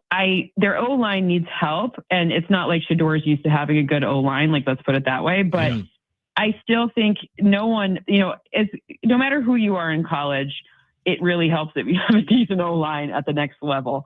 And I don't know what kind of, how are they going to do this rotation? I don't know if I think, sometimes that quarterback room is weird. Yeah. Very weird. Very different styles of players. Like, I don't know it's going to be interesting to see how it all unfolds, but I think he'll get I think Shedeur he will get some sort of chance if it's not necessarily week one, whatever. But I don't think we have heard the end of this story. I think this story has a different ending than, he gets onto the team and no 5th round pick is guaranteed to make the team. We know that. And then he doesn't make the team. I just don't think that's what happens. I think we see there's more drama to come. I'm just not entirely sure how it all plays out. There's no doubt. Cynthia Freeland with the NFL Network with us right now. Jon and Jim, speaking of the draft, I think we had you on before, but we didn't have you on afterwards. Is there a team or two that you think had a particularly good draft overall? I mean, I thought that the Seahawks really changed a lot about their future in smart ways. I think they complemented Sam Darnold really well between free agency and adding in the draft. Maybe that's not sexy, but I thought they did a really nice job. And especially you're playing in the West, like that's not an easy division. I mean, I told you the schedule is easy, but it doesn't mean that the other teams in your own division are easy. I also thought, when some of it's about how these people turn out. Like to me, everyone was mad at the Falcons again, and I'm like, well, if James Pierce Jr. turns out to be a good pass rusher, then maybe it was worth giving up a lot for. I don't know, right? Like the trade-off has to be like who they become.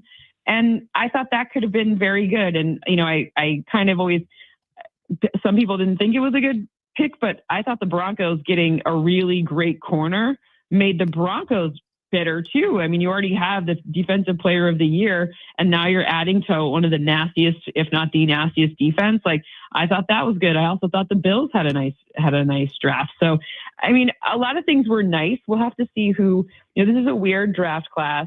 I could even say the Cowboys had a nice draft, but I don't know. It all depends on, at this point, like now what's the opportunity moving forward? We'll see. We'll see how these linemen work out. Yeah. And on the flip side, what teams maybe left your like scratching your head here, like not understanding what they might be doing? I'm not saying like give grades or whatever, but like just from a positional standpoint and drafting guys that maybe they didn't really need or position out of need. Like what teams left you're scratching your head?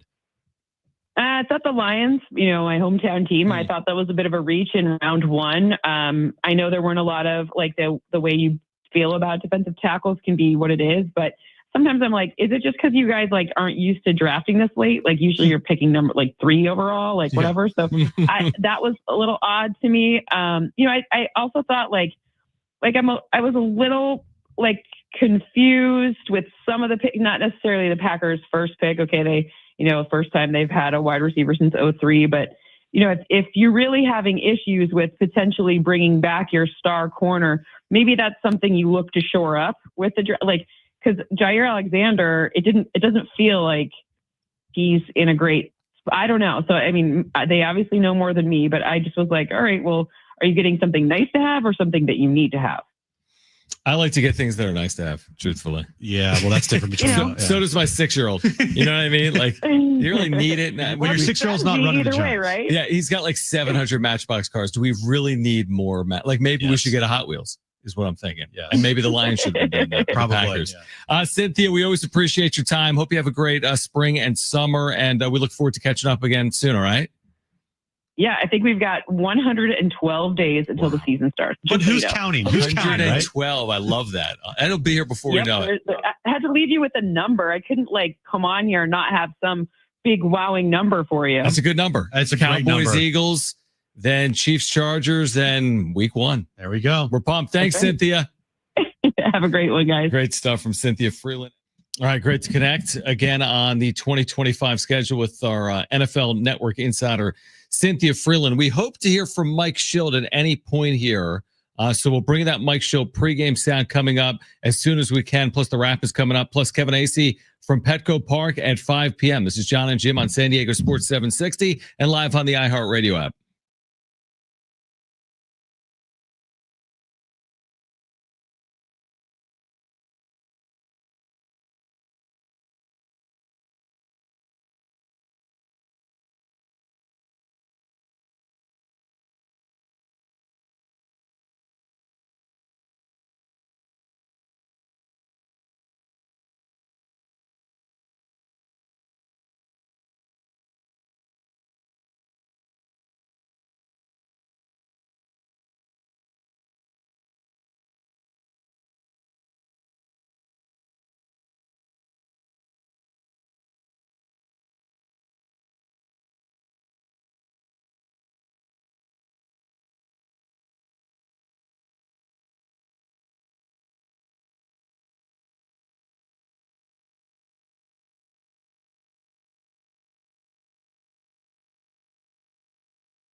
All right, Jon and Jim, San Diego Sports 760. A reminder this weekend, San Diego Sports 760 is live coverage of the PGA Championship. Rounds 3 and 4 beginning at 11 a.m. tomorrow and Sunday. We'll have the wrap coming up. Kevin Acee will join us at 5 p.m. We will hear from Mike Schill. This is the most anticipated pregame scrum of the year for me. Because of the Vetter Cup. Now, former colleague, although friend, Marty Caswell, reporting from down at Petco saying that she perused the Padres clubhouse and listened to Mike Schill pregame. And so far, 0 Padres can name a Pearl Jam song. This is per Marty on social media. I don't know if that's a prerequisite to play in the Vetter Cup, knowing Pearl Jam songs or not. No, but I bet you there's a lot of these players that are thinking to themselves, what's the Vetter Cup? Yeah, it's over our head. Oh, way over it. Yeah. I always say that with athletes, by the way. We're like, hey man, like this, you're playing in this big series. Remember like the 98 wild card? They're like, what? Like I got here like this offseason. I don't know the history of the Seattle Mariners because I signed with the Mariners. While I do love the fact that there's a charity component and aspect to this. Yeah, that's a positive. That's a huge positive. This is the dumbest, most contrived thing that you will ever find in any sport. Do you think the way baseball is, my guess is if we have this conversation again in 25 years, it still exists. It's still nobody cares. No, nobody cares. Do you think it'll end like this is going to be like a 2-year thing, or there'll be like an end date on this? This might be a 1 year. 1 year thing. Like just get it over with. Just do it. Just do it. It's crazy how this came about because of social media from a couple beat writers that were joking when the Padres and the Mariners would play back in the day that it would be known as the Vetter Cup because Eddie Vedder used to live in San Diego and Seattle. And what's also crazy is that Major League Baseball, when interleague play came to be, they had to tie teams together. Yeah. And they would put like, the Phillies and the Orioles because they're regionally close. But of course, the Yankees and the Mets because they're in the same city, or the A's and the Giants because they're both in the Bay Area or were. And then they had to be like, there were a couple outliers like Seattle and San Diego. You guys square off. Like, well, there's no real reason for them to square off, but everyone's got to play someone, so that's how it started. And you're going all the way back to the 90s. For that. So they've played a lot. I mean, they've played a lot over the years. And they share the complex with each other in Peoria. If anything, just make this a spring training thing. Play the games in Peoria. Love that. Like, no, I meant like in spring training, make that be the Vetter Cup. You want to have Yuli Gurriel determine the winner of the Vetter Cup or Ryan Bergert? No, just have if you're playing 3 times in spring or whatever, or just have a weekend where you play twice. And I don't know. Here's what I would do. If I was actually doing this, the fact that I'm actually contemplating this is scary, but we have a 4-hour show. If I was actually doing this, the only way to make this work is to have a 3-game baseball series, because then there's a winner and a loser. Yeah. A 6-game season series is irrelevant. You can't do it because the idea of tying 3-3 with something, you can't tell me someone won when something is tied 3-3.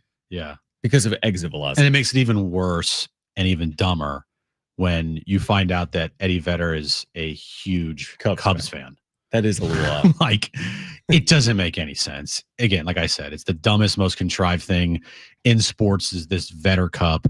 It's cute. It's whatever. Are there special patches or hats for this? They got the huge on the scoreboard down there. They have the huge Vetter Cup sign on the scoreboard down there. Right. And the logo, the Vetter Cup logo, looks like a guitar pick. It's a cool logo. It's shaped like a guitar pick. I think the trophy looks pretty cool. It's like a guitar itself. Yeah. Again. I'm all for it if they win. If they don't win, I think it's the dumbest thing ever. It's the stop trying to make fetch a thing. Stop trying to make the Vetter Cup a thing. It's not. Who is fetch? I just haven't cared to care. I know you don't care. So. Does anyone care? You ever seen the movie Mean Girls? I don't. I've heard of it. It's about Mean Girls. Yes, yeah. What's that have to do with fetch? That's in the movie. In the movie, one of the girls is like, "That's so fetch," and then the mean girl looks over and she goes, "Stop trying to make fetch a thing. It will never be a thing." So you were saying that from a movie perspective or the person fetch? Oh my gosh. There's no person. No person. It's like a saying. I thought there's a person. It's like if you're trying to start a lingo or a new term and you're trying to speak it into existence. Like there's not a person called Fetch on social? Like the term Riz, right? You've heard the kids say that. Riz. Like your Riz is great today. I don't even know how to use it. But the saying would be like, stop trying to make Riz a thing. It's not a thing. Do I sound like a mid 40-year-old dad? Yes, we both do. Even But though you're I'm not not 40. mid 40 and you're not a dad. I'm not neither of those things. But Congrats. my point was, don't stop trying to make the Vetter Cup a thing. It's not a thing, even though it is a thing now. And there's a trophy attached to it. Mike Schildt's fired up for it. And I can't wait to hear from Mike Schildt. But it's not a thing. It never will be a thing. So stop trying to make it a thing, even though it's a thing. Who's Speed? ISO Speed? There's some guy named Speed. Yeah. Why? You asked I don't know. Maybe that's what I was thinking of. All right. On the other side, we're going to get to the wrap. We'll hear from Mike Schildt. Kevin Acee will join us at 5 p.m. We've got a giveaway for you today as well. Hour 3 of Jon and Jim on San Diego Sports 760 and live on the iHeartRadio app is next.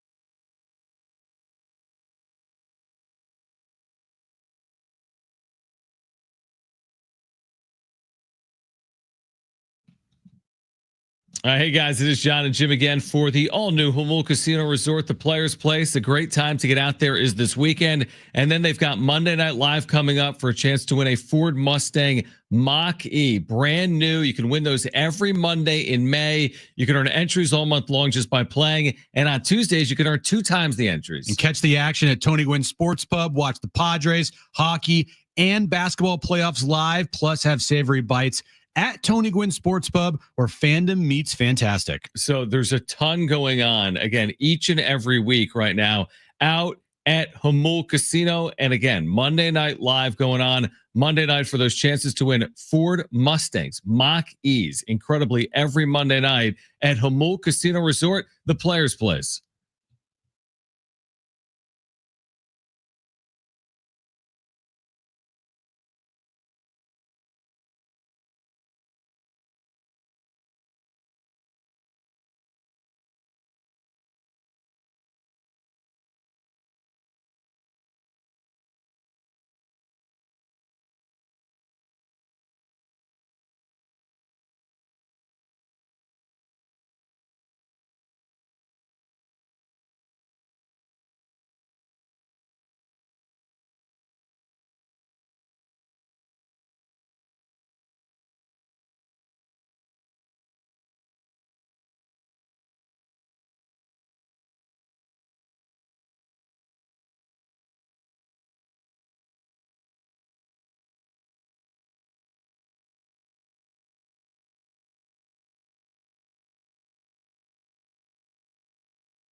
This update is brought to you by Superstar Car Wash. Padres and Mariners start a 3-game series tonight at Petco Park. 6:40 first pitch. Stephen Kolek on the mound for the Padres. We'll hear Mike Schultz's thoughts on the series coming up here in the next hour. Tomorrow night, SDFC takes on Kansas City. 7:30 start time.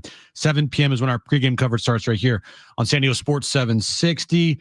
The Niners and Brock Purdy agreed to a 5-year, $265 million contract extension. He's getting paid $53 million per year, 7th most among quarterbacks in the league. And tonight, NBA action, Game 6, Knicks versus Celtics. Knicks looking to advance the Eastern Conference Finals, while the Celtics are trying to force a Game 7. If you know, you go at Superstar Car Wash. They're proud to have over 550,000 members. Be in the know and try what everyone loves today. Text Super CA to 27800 to get a free Super Protect car wash. Terms and conditions apply.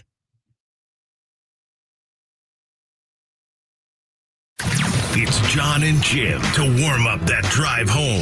The Padres will try to bring back either Dylan Cease or Michael King, with King being the primary target. Obviously, that is massive reporting if accurate, and that will be a huge, huge shot in the arm for the organization. I've wanted to hear that the Padres are hopeful of bringing one of these guys back, and also that they kind of prefer Michael King. Now, time for Jon and Jim.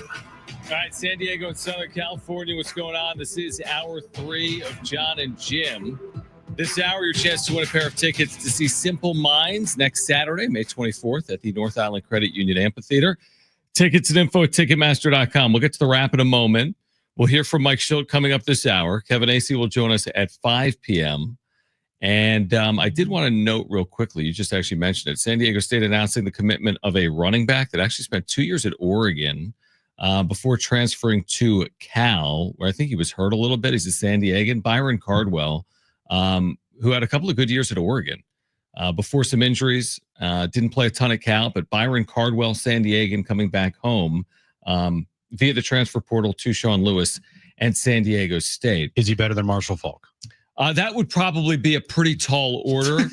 Will he rush for 2,000 yards this season, or like set the all-time single game rushing mark this year? I don't know. Like, is he a mix between Saquon Barkley and Christian McCaffrey?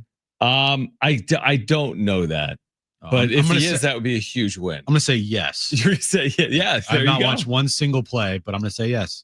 We should ask Jonathan Rifkin, because he was an Oregon Duck for 2 years. Okay. So we'll have to get Jonathan on at 6:01 p.m. Yeah, I like that idea. We'll get Jonathan on. Yeah. All right, Kevin Acee is going to join us coming up at 5 p.m. But right now, let's get to this. It's time for the wrap. Presented by Sombrero Mexican Food. Check out their website at sombreromex.com. Would you guys rather the Padres win the Vetter Cup or the season series against the Doyers? Let's see here. I definitely would love if they won the Vetter Cup over the season series against the Dodgers. Absolutely. This Vetter Cup is everything. If they do not win the Vetter Cup, then the season is essentially over, in my opinion. It's funny. I disagree. Just a little? I prefer to win the season series over the Dodgers, believe it or not, than the Vetter Cup over the Mariners. I would agree with you. Yeah. Well, of course, we're kidding. The other thing about the Dodgers series is, you're going to play 13 games against the Dodgers, and it's obviously way more impactful in division than it is this Mariners series. Listen, I'll take the trophy. Hopefully they'll win that trophy, and hopefully they'll take the season series from LA. They did in the regular season last year. You think if they win the trophy, Manny Machado is going to take it and run around the ballpark so all the fans can see it, and they can... No, because they'll be in Seattle if they win it. Right. Secondly, here's my question with the trophy. Do you pretend like you're a true rock star and just slam that thing into the ground like they do with guitars on stage? That'd be amazing. Just smash that thing. Do you think any player cares one bit? Do you think anyone knew before today what they were getting into? You know what I mean? Do you think they were talking about this or were aware of it 11 days ago? 0.0%. Right. Exactly. So anyway, yes. Whatever. Dodgers. Next question. Do the Knicks win tonight, or do the Celtics force a Game 7? The Knicks better win tonight. I think they will. If they don't, they're screwed. They better win tonight. I want to see Knicks Pacers Eastern Conference Finals. I've already had that's already like made up in my mind. That's what I want to see. I think it's the most drama. That's what I want. Right. So I'm gonna go with Knicks tonight in a close game over the Celtics, because if the Celtics win tonight, then guess what? The Knicks are going to be really in trouble here. And I think that they're not going to win game 7. They'll lose the series if they lose tonight. The Knicks. I agree with you. I think the Knicks are a close one. They're only favored by 2.5. So Vegas is telling us expect a really good game 6 of the Garden tonight, even with Jason Tatum out. But I'm with you. I think the Knicks in a tight one know that if they don't get it done tonight, they're not going to get it done. I'll say the Knicks in a tight one tonight as well. Next question. Will Caitlin Clark be the WNBA MVP this season? Probably. I would assume she'd be the favorite heading into year 2. Asia Wilson won it last year. Right. I'll just say yes. Would you think that she would be the favorite heading into her second year? You know what I mean? Like, you got your rookie season's out of the way. She's already one of the best players in the league. Definitely. Remember they got off to that slow start last year? We talked about that. But she also played so much basketball from that point. Good point. The whole college year. And once they had the Olympic break and then they came back, she was phenomenal because she actually got to have a month and a half, 2 months off. She is the favorite, plus 200. Asia Wilson is the second favorite at plus 225. You heard Colin's take today about the WNBA? Yeah. And I kind of agree with it. The idea that if you didn't pay attention to the WNBA before Caitlin Clark, that that's a poor reflection on you. Colin was like, no, I didn't pay attention to it because it wasn't as entertaining as it now is. He said that if you're one of those people out there that said that you watched the WNBA before Caitlin Clark, then you're a loser. He's like, you just didn't have a social life. You didn't have a life. He's like, I'll admit that I watch it now because I find the product to be much more entertaining now. Right. It couldn't compel me until now. I mean, I think it's an interesting take. And listen, the ratings for the WNBA this weekend, their opening weekend, I believe, of the season, are going to be really big. So WNBA has been resonating, like women's college basketball has been resonating. Caitlin Clark is a big reason, obviously, as to why. Next question. How much did the 49ers overpay for Brock Purdy? How much did the 49ers overpay? Oh, I mean, did they overpay for okay. So when Caleb Williams Freudian slip there. When Caleb Williams gets 57, they already overpaid for him. Yeah, when they get $57 million, the Bears give Caleb Williams that much money. It might be more. Maybe more than that. Time they have to extend them out. They paid a slot price for him. That's what it is. In the NFL draft, you get drafted 1 overall. You're slotted this amount of money. Same thing with number 2, number 3, number 4. You are slotted that amount of money. So what they did was exactly what you do now is you didn't overpay here because you slot him in a certain spot, which is the 7th highest paid QB in the league. It's what the going rate is for a quarterback, whether you like it or not. There was no way with what Brock Purdy has done in his tenure with the 49ers that he was going to get anything less than $50 million guaranteed or $50 million per year. And so, it's exactly where I expected him to pay.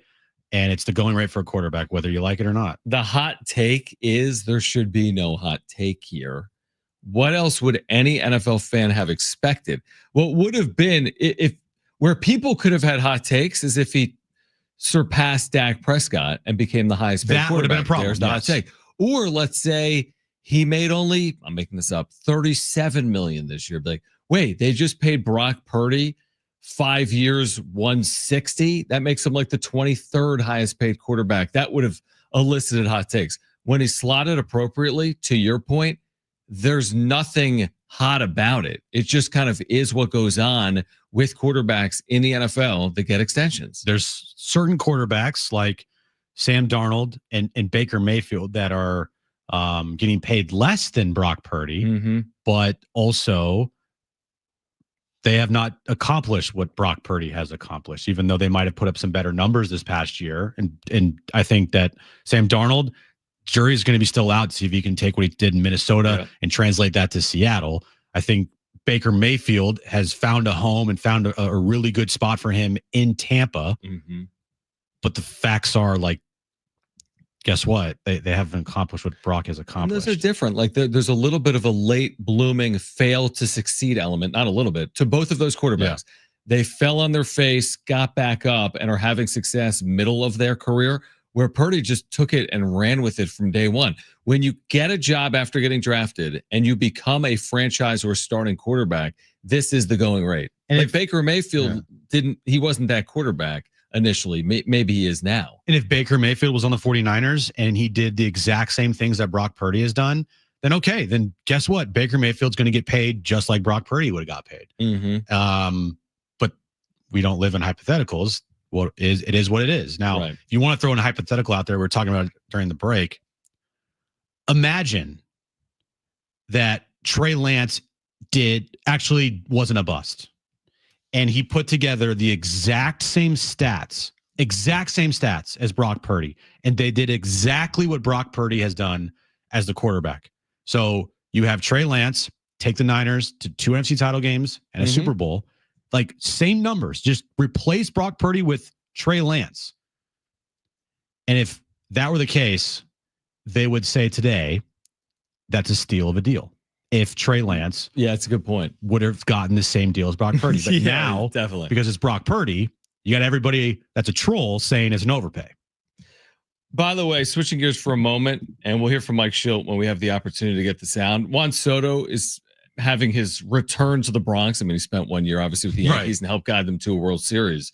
And it's a complete sellout, obviously, for Subway Series at Yankee Stadium on a Friday night. These hats are stupid, by the way. This is ridiculous. Whatever.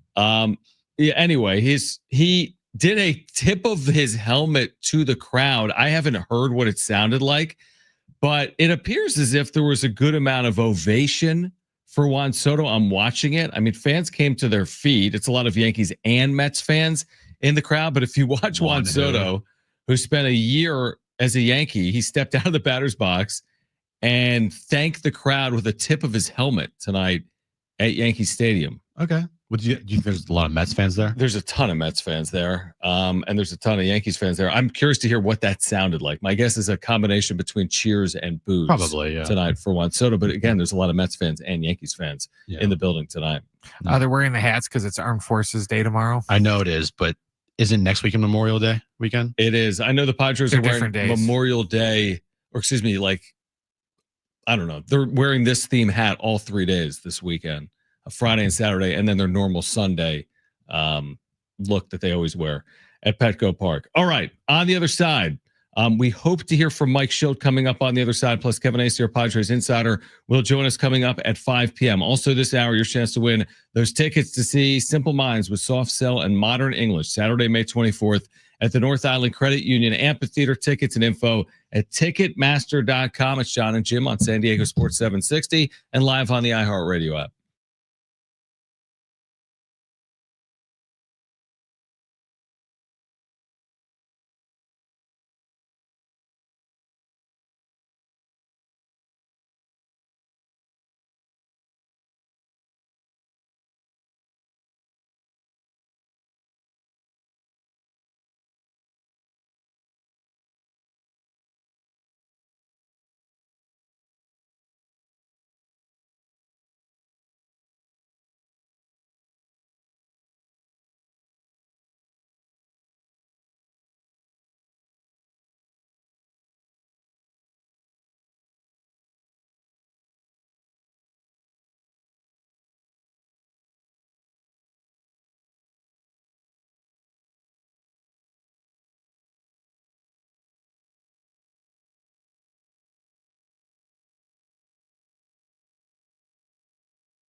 All right, Jon and Jim, San Diego Sports 760.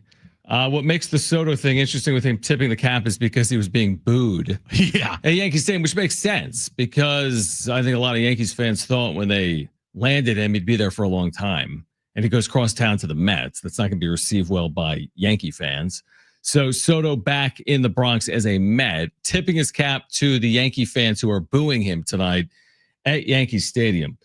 Brian, can you cue this up and see where it starts with Mike Shildt? Because we do have the pregame audio from Mike Shildt with the media as this Padres-Mariners series will get underway tonight at 6:40. Better start with the Vetter Cup. I would guess that's the first question, or it's about tonight's starter. Who's starting tonight? Stephen Kolek. So maybe it's about Stephen Kolek. Potentially. Maybe it's about the Vetter Cup. Can you name a Pearl Jam song, Mike Shildt? That'll probably come up in there as well. You'll probably say no. Right. I'm sure questions about Darvish will come up. Yeah, But, that makes sense too. I just hope that this majority of this conversation has to do with him talking about the Vetter Cup. All right, where does this start, Brian? Well, naturally, Stephen Kolek. Okay, it is Oh, Kolek. okay. Okay, so let's hear from Mike Shildt. Again, pregame conversation with the media as the Padres get ready for the Mariners. Yeah, Steven's done the ball really, really well. His transition clearly taken to the starting role again. He started in the minors, but, harder to maybe prove that up here, but he's definitely on the right path to proving that. He's thrown the ball extremely well and excited for him to pitch tonight. Brandon Lockridge against the right-hander again. What have you liked about what Brandon Lockridge brings when he's in there? Lock can beat you a lot of different ways. You think about it, you can do it with the bat, which he's done. He's been able to do the short game. He's got some bunts down and big knock the other night to expand the lead and, give us some breathing room late. And then he's also played really good defense, and he's an aggressive and also smart base runner. So he's got a chance to help you in a lot of different ways. You, Darvish, went to rehab outing in Las Vegas on Wednesday. What's the latest on you after that? Day off yesterday. I think he took mostly advantage of that as well, and we're seeing how he shows up today and how he feels. Vetter Cup against the Mariners beginning tonight. You a big Pearl Jam guy? I respect the music. I listen to it. I can't, like I said, I don't have any posters, but I think it's great to have competition, but every night's a competition. After perusing your clubhouse letters, your players and sing the Pearl Jam song, can you rise to the occasion? No, I cannot. I cannot rise to the occasion. I'm more of I just like the music, but I don't know who many of the artists are. Have you ever seen them live? I've not seen them live, no. It is something like this, kind of the Vetter Cup, kind of quote unquote made up kind of thing in the middle of the year. Can it still be kind of fun to throw some out there, maybe add a little bit of excitement, maybe in the fans, maybe the dugout a little bit? Yeah, I think anything, you play for something that matters. But kind of alluding to the question earlier, we're going to look to win a series, and that'll help us win the Vetter Cup. And we're excited about that, and that'd be great. That's something to play for, and I think that's great. But we're looking to win every series. So, I think it's good to have something that is cool, and I like the idea of the connection between it. If we're going to do a rivalry, weekend, let's do something that we can compete for. Why no Hayward the last couple of nights against the right-handed pitcher? Well, we gave Hawkridge a shot at it the other day. Not an overly splitty guy today, and Locke took advantage of the opportunity, and we'll play it game by game. I wouldn't read much more into it than just that. With everybody healthy, we've seen the length of your lineup and what it can do. Do you look at that and kind of go, when we're all clicking on all cylinders, like this is how dangerous our offense can really be when we have all our pieces? Absolutely. Listen, AJ put the team together for a reason. He put a good team together, and we want, when they're healthy, it's the best version of our team, and it's on display when they're all in the lineup. And so, absolutely thrilled when they're all in there. And if they're not, whether it's a day off or some other reason, we figure out that too. That's how this all works. Can you notice maturation of some of the guys here with everything they've gone through in the last few years? I think there's maturation with anybody that's got growth mindset, and our players have a growth mindset. The one thing that has worked really well for us that I believe in is, everybody's bought into and believes in as well, is just constantly getting better, being better as the game goes, being better as the series goes, being better as the season goes. And if you look at people that have had long careers, and I've been blessed to be around a lot of players with that kind of those type careers where they played 10, 11, 12, 13, 15, 18, 20 years in the game. The commonality with conversations of them, regardless of the stage of their career they are in, but also including the middle towards the end of their careers, has been the curiosity to improve, the strong desire and hunger to improve. And, when you have players that have that, they individually will continue to get the most out of their God-given ability. They'll play as long as they can potentially play for the most part. And then when you have a team full of them, people are going to appreciate and improve. So, and that's just how maturity works. And not everybody has it, and it's not easy. And especially when you're younger player that has a lot thrust upon you. What do you see in Tatis? Everything that he went through early in his career. When I first saw him in the minor leagues when he was 19, so that now he's 26. He seems to have started to get it. I think he's always gotten it. I think it's always people's perspective of what it is. When you burst upon a scene with that kind of physical ability and that kind of success, there are people that create their own expectations. And I'm not saying they're right or wrong, but, it's also a process of, the game will adjust to you. There are things that take place that require adjustment. The adjustments aren't easy. And, you're doing it in a very, very, very, very, very public view. And so, all I can tell you is I couldn't be more impressed and proud of Fernando Tatis, of how he's handled all the things that have come at him, and how he's most importantly dealt with things that have been a challenge that a lot of people would have a really hard time in a private setting, much less a very public setting at a young age. And my admiration for how he did that and has done that, especially not pointing fingers, but owning it and accepting it, and then doing something about it is, for me, is beyond special. He says he really grew from it. He had a choice. There's choices. Right. There are choices.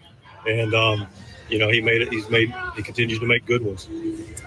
One more on Hayward. He's been in the business long enough to know that it's about production, in this business. But do you even have to have a conversation with him as to why he's not in the lineup in certain matchups he would normally be in? I mean, normal's relative, but and yeah, I talked to all our players about what and how they're doing, and making sure they have an open invitation to discuss anything that's on their heart. I will say that it's more about a day-to-day situation, and people talk about like production with Jason. I look at this game from my lens, from a how we beat the other team lens, as I talked earlier about Lockridge, and Jason Hayward has played really good outfield. Jason Hayward comes into this dugout, comes into that clubhouse. Effectively, this guy's been on a winning team ever since he was 8 years old, and has won the World Series. And so, for me, it's not a situation whether he hasn't started the last 2 days. He's on our team. He's contributing to our team in a lot of different ways, in a lot of ways that people understandably won't see. But I get the privilege to see. And those move our needles, help us win games. And ultimately, that's what he and we are here for. It's so funny when a manager or a coach is asked about a player who has really underperformed or is just like awful or on his way to being DFA'd, that the default answer is to talk about that player, what he did like 10 years ago. Or to talk about him so glowingly that it's completely unbelievable. Right. Like not unbelievable, like non-believable. Like this guy helps us win ball games. You just wouldn't can't believe see how many, in fact, he's helped us win more games than anyone. Like, no, he hasn't. Like you don't have to double down. Yeah. I guarantee you if Jason Hayward was not in a Padres uniform, they would still have the same record. Yeah, maybe they'd be better or better. Maybe no. not. I mean, if they had someone like Jurickson Profar who was, playing like 2024, they might be better. I'm also very disappointed in Mike Schilt. Now, I'll let you know why I'm disappointed in him coming up next, but don't leave your car. I am thoroughly upset with Mike Schilt, and I'll give you my reason for that next. Don't leave your car. This is Jon and Jim, San Diego Sports 760, and live on the iHeartRadio app.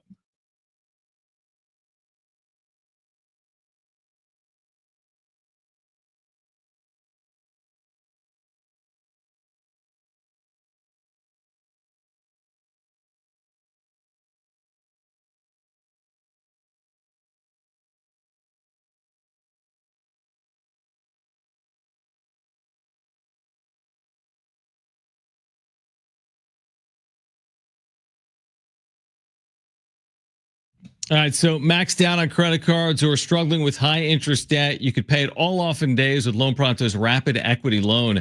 Hey guys, it is Schaefer. Get cash out now without touching your low rate first mortgage. No appraisals, no waiting, no BS. The Rapid Equity Loan program at Loan Pronto is amazing. One Loan Pronto client just got $300,000 approved in under 24 hours. They paid off debt, renovated their kitchen, cut their monthly expenses by $1,800. That's a huge turnaround.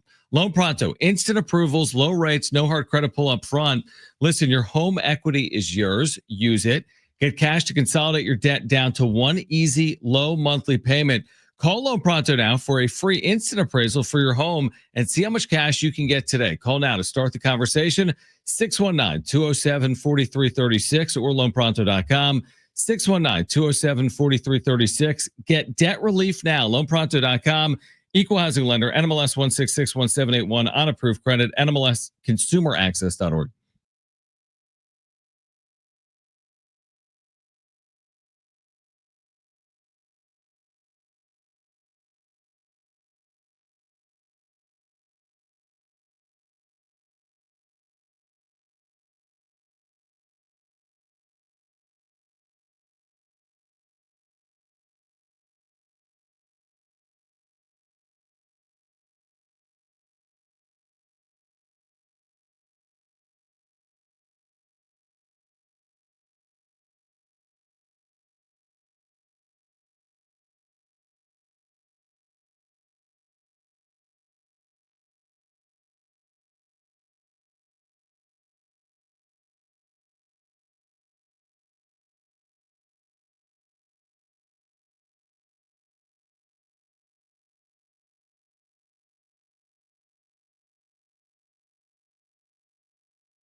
All right, this update's brought to you by Superstar Car Wash. Padres Mariners start a 3-game series tonight at Petco. 6:40 first pitch. Stephen Kolk on the mound for the Padres. SDFC takes on Kansas City tomorrow night. 7:30 start time. 7 p.m. is when our pregame coverage starts right here on San Diego Sports 760. NBA action tonight. Knicks and Celtics game 6 in New York. Tip-off is at 5 p.m.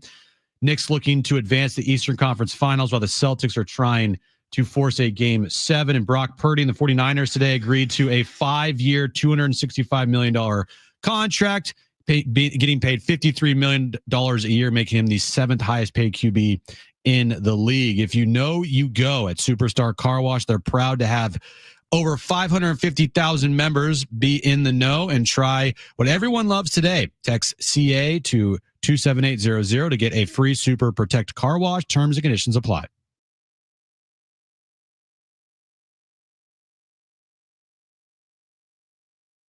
Jon and Jim, San Diego Sports 760 here until 6. Kevin Acee will join us coming up at 5 p.m. So Jim mentioned on the way out of that last segment that he was disappointed in Mike Shildt, and I cannot wait to hear as to why.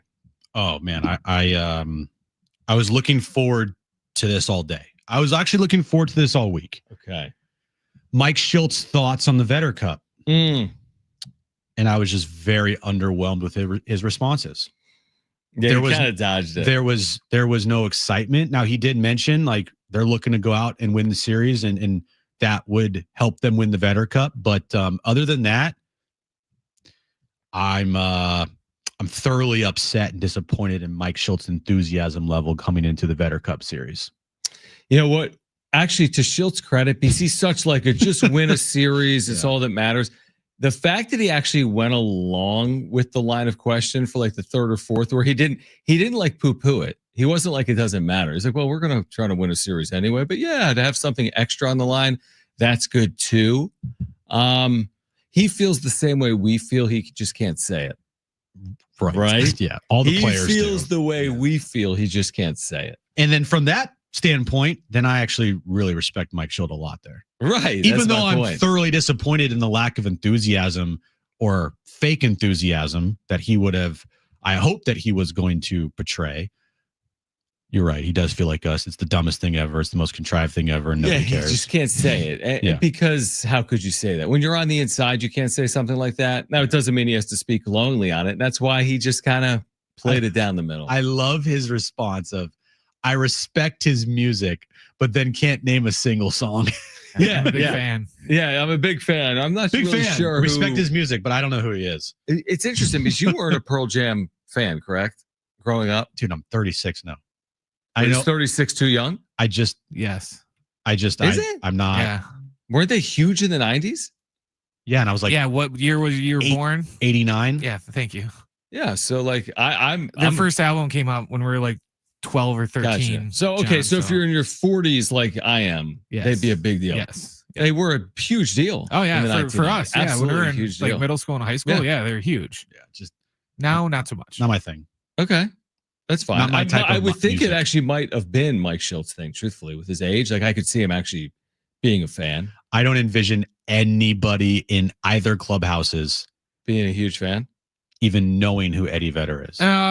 Other than the Mariners, Seattle. Other than maybe some of the older vets on the team. Yeah, maybe. I mean, everyone's musical tastes are different, so it's hard to say that. Hey, Toddy, what's your favorite Pearl Jam song? No, it's true, but I mean, I think people have heard of Pearl Jam. Well, the thing is, though, the whole grunge thing was known for Seattle. You know, when you mentioned the grunge music scene back then, it was like all Seattle. This isn't some like completely like random guy. But at the same time, I get what you're saying, Brent, but like how many of the Seattle Mariners players like grew up in Seattle?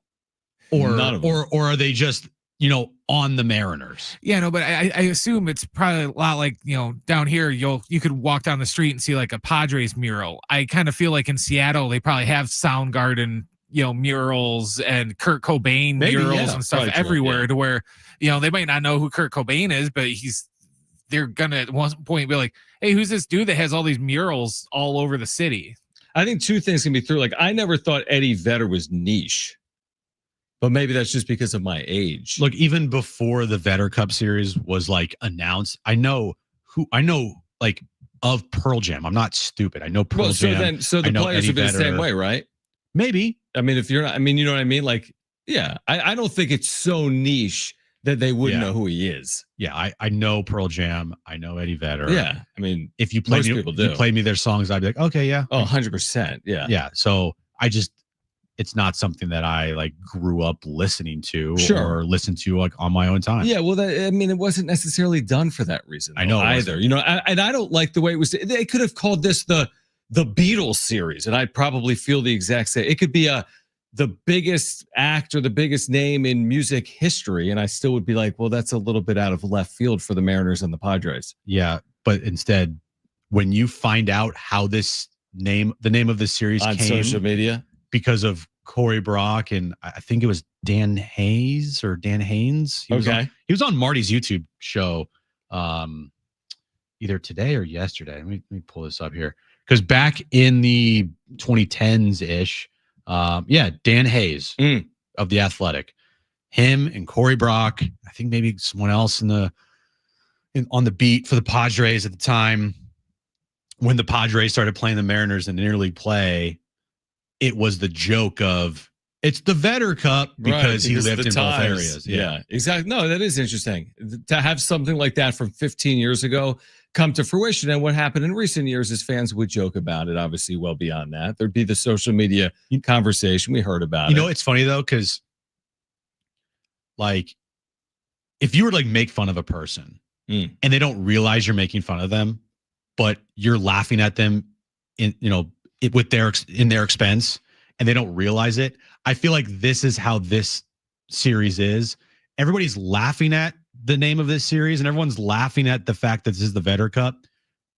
And it's like not because it's quote unquote cool or serious. It's because they think it's dumb. Yeah, I would agree with that. Like I would completely agree. Like the lack of self-awareness from these teams to go ahead and make it official. Right. Like no one's sitting here like super excited it's the Vetter Cup.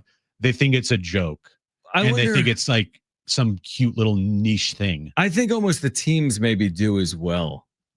Just to some small extent. Like, of course, nobody's ever thought in a million years, including the owners of the Padres and the Mariners, that the Padres and the Mariners are rivals.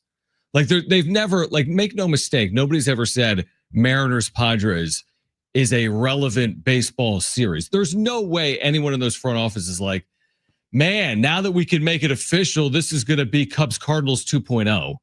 Like, that's not what they're thinking. They're just doing something because baseball does something every week. They did player weekend where they would put emojis on the back of uniforms. They've had other awful ideas. This is not the first one where like maybe someone's missed the mark on it. You can almost tell too how much Schulte cares about or doesn't care about the Vetter Cup just for coming before he went out into the dugout for the presser. You know you're going to get asked some form of Pearl Jam question. And you know there's a high probability they're going to ask you, what's your favorite Pearl Jam song? He said nothing. You don't, you could just, if he cared just a smidge, he would have maybe just Googled it and then he could just be like, Jeremy. So he could at least have an answer. Yeah. So be like, oh yeah, I love those guys. That is true. What? Yeah, sorry, I dropped the ball. I can't name a song. So it's going to be, I think, very awkward tonight during the 7th inning stretch when they play All the Small Things by Blink-182 on Vetter Cup night, Friday, Saturday, and Sunday. Like, if you're going all in here, I wonder if they are going all in with the music. You better go all in. Maybe they will. Maybe they will. I don't know. Like, maybe they will. But is he going to be there? I mean, they better have paid him to be there. Someone better have. Eric Grupner better have. You know what? Eric Grupner in his plaid jacket's going to post a picture tonight with him and Eddie Vedder. Yeah. Maybe he'll be there for Game 6. He'll hand out the trophy. Yeah. That's a good idea. Eric Grupner will be on the video board, and you're like, why is the marketing officer being paraded around like he's the GM of the team? And then Eddie Vedder will be like, why am I here? Yeah, exactly.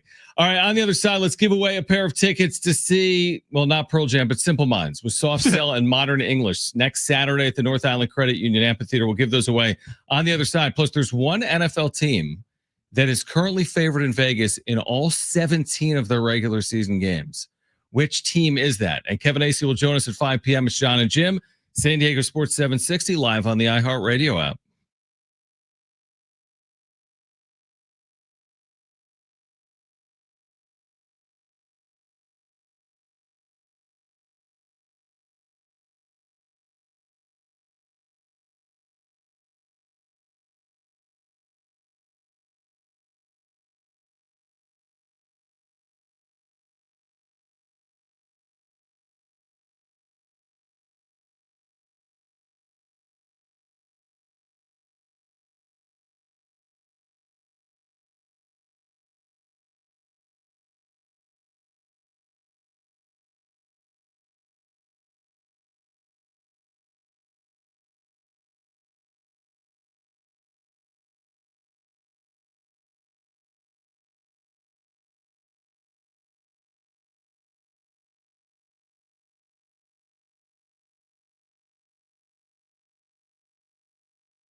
All right, San Diego Sports 760 has 13 chances to win $1,000 every weekday.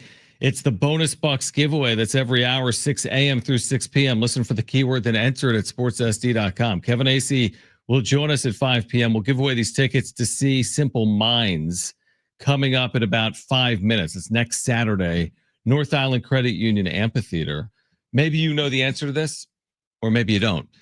Which team in Vegas is currently favored in all 17 of their regular season games in the 2025 NFL season? That would be the Buffalo Bills. You saw that. I did.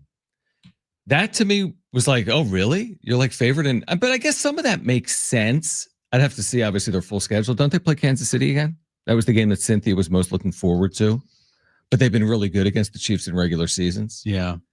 So it's probably like by a point. Yeah, exactly. Being favored in 17 games doesn't mean you're in the NFL when the point spreads are like 3 points, 4 points in a lot of these games. I've seen how it is when a team is favored in every game of the season. Okay. And they don't win the Super Bowl. That was the 49ers a couple years ago. They were favored in every single game they played? Yeah. Now, wow. It happened after like their start of the season. Right, where they got going. Yeah. And they're like, oh, and then they became favorites in every single game the remainder of the year. They were in the regular season? Yeah. Were they favored? They weren't favored in the Super Bowl, right? They were. They were favored that Super Bowl? Yeah.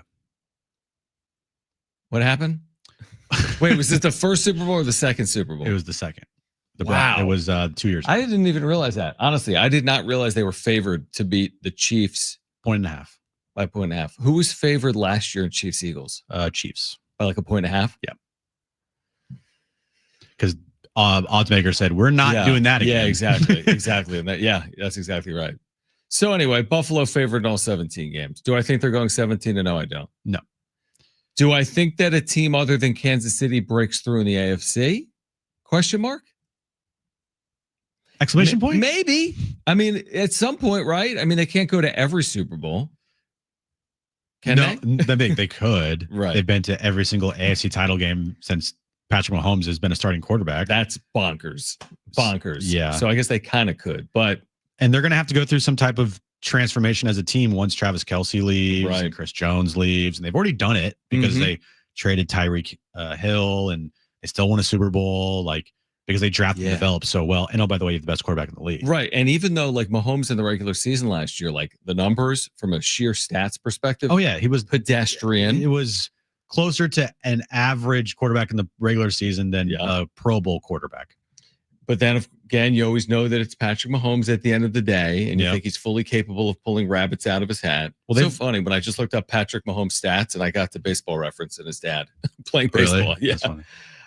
Did you, when you mentioned Josh Allen, I couldn't help but think. So I watched some of the schedule release videos the other day.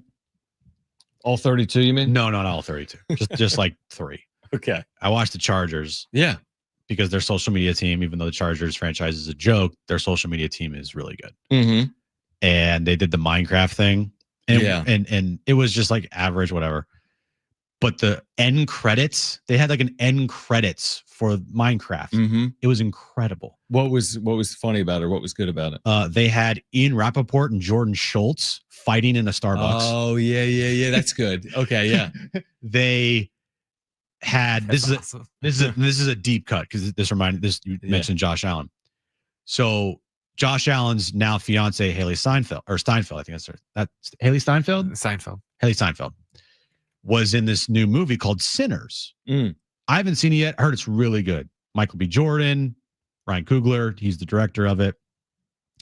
And in the movie, spoilers, sorry, she has this like exotic sex scene with Michael B. Jordan, and she's like dirty talking, and it's pretty graphic. And this is Josh Allen's fiance or wife? Yeah, fiance. Okay, fiance.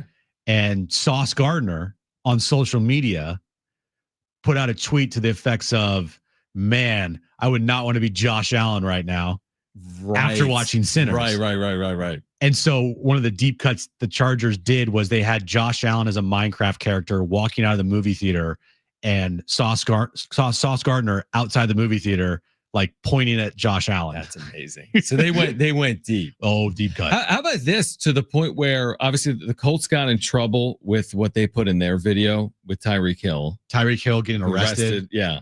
And then Tyreek Hill comes out and says, I thought that was funny. But to the point where I saw on Pro Football Talk today that the NFL previously didn't require teams to send them a preview of their schedule release videos, and that will change in 2026. So some of the things you see from the Chargers or what you saw this year from the Colts, that might be going by the wayside once the NFL reviews all 32 of these. The no fun league strikes again. Exactly. Like, let them, it's social media. But if you've spent 2 seconds on this platform X, you're seeing a lot worse than Tyreek Hill little cut-ups from the Colts on their schedule release, right? 100%. I mean, you spend 2 seconds, and it's not just X, it's all over social media. Like, sometimes you got to live a little. It's okay. Everything's going to be fine. If you guys are going to police that, want NFL teams to have these creative videos that do their schedule release, have them be fun. Yeah. Don't water this down. It's already, that's my fear. Again, the word of the day on Jon and Jim is contrived, because the schedule release is ridiculous. And you're right, but it's not contrived, right? Like these teams, the schedule releases, but when the teams do their videos, it's like they are very creative with their videos. The schedule is contrived. Like, why are we releasing a schedule? We already know the Niners' opponents in February, but they make it into this huge thing, right? And that the NFL teams release videos are the contrived part of it. Right. So it's like why are we doing this? Now it has morphed into who can be the most creative, and I appreciate that. There's some teams that are just like boring or whatever. Like, I thought the Jacksonville Jaguars one with Ashton Hall was funny. Right. And Cynthia said the other day, is like, I don't know if he realizes like they're making fun of him. The same like thing. The Vetter Cup. The Vetter Cup. Like, it's like we're making fun of you. But if you're in on it, it's kind of cool too. Maybe he's just in on it. Maybe he's willing to go along. It's taking the that NFL. He's taking that 15 minutes of fame and really extending that thing. Yeah, I like the schedule release videos, like the iconic one, the 2023 Titans, where they just interview people outside like a Grateful Dead show and ask them what helmet this is. And they're like, the shiny things, and it's the Las Vegas Raiders, and so on and so forth. And then there's other teams that have this huge production that's just not funny and doesn't hit. There's that too. Yeah, exactly. The Raiders did a funny one where they were in like a boardroom, and they were like with Penn and Teller, and Penn and Teller kept finding yellow flags everywhere, and they're pulling yellow flags out of like people's hats and like pockets. And they're like, "Oh, what's that there?" It's a yellow flag. And then it came up, we play the Chiefs on like September 30th.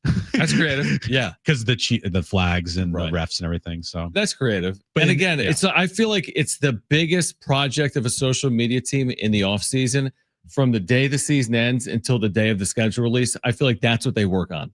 They have months to come up with like this creative idea to release their schedule. And now some of these teams arguably maybe went too far. The Colts are the latest example. No, go farther. That's the thing. And now the NFL is like, well, we may have to preview your videos before you release them the next time there's a schedule. Yeah, I know. It's like, of all things, that's what we're concerned about. Seriously. I know.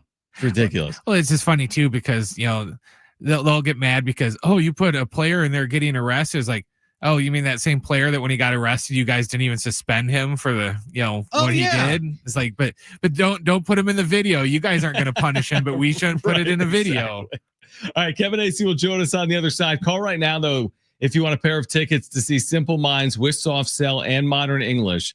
Saturday, May 24th, North Island Credit Union Amphitheater. First caller to 877-767-4760 is going to see Simple Minds with Soft Cell and Modern English next Saturday, North Island Credit Union Amphitheater. Tickets and info at Ticketmaster.com. First caller to 877-767-4760 is going. Again, call right now, 877-767-4760. Kevin Acee, our Padres insider, gets us ready for this Mariners series. On the other side, Jon and Jim, San Diego Sports 760, and live on the iHeartRadio app.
All right, this update is brought to you by the San Diego Rescue Mission. Padres Mariners start a 3-game series tonight at Petco. 6:40 first pitch.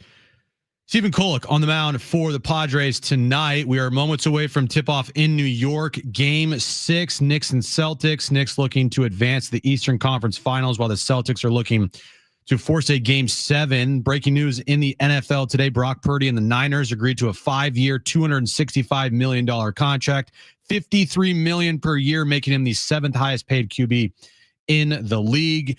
STFC, they take on Kansas City tomorrow night. 7:30 start time. 7 p.m. is when our pregame coverage starts right here on San Diego Sports 760. Our neighbors experience homelessness, need hope more now than ever. Give them life-changing help with a generous gift to the San Diego Rescue Mission. Your donation at sdrescue.org will be matched up to $150,000. Help people get off the streets permanently. Give at sdrescue.org.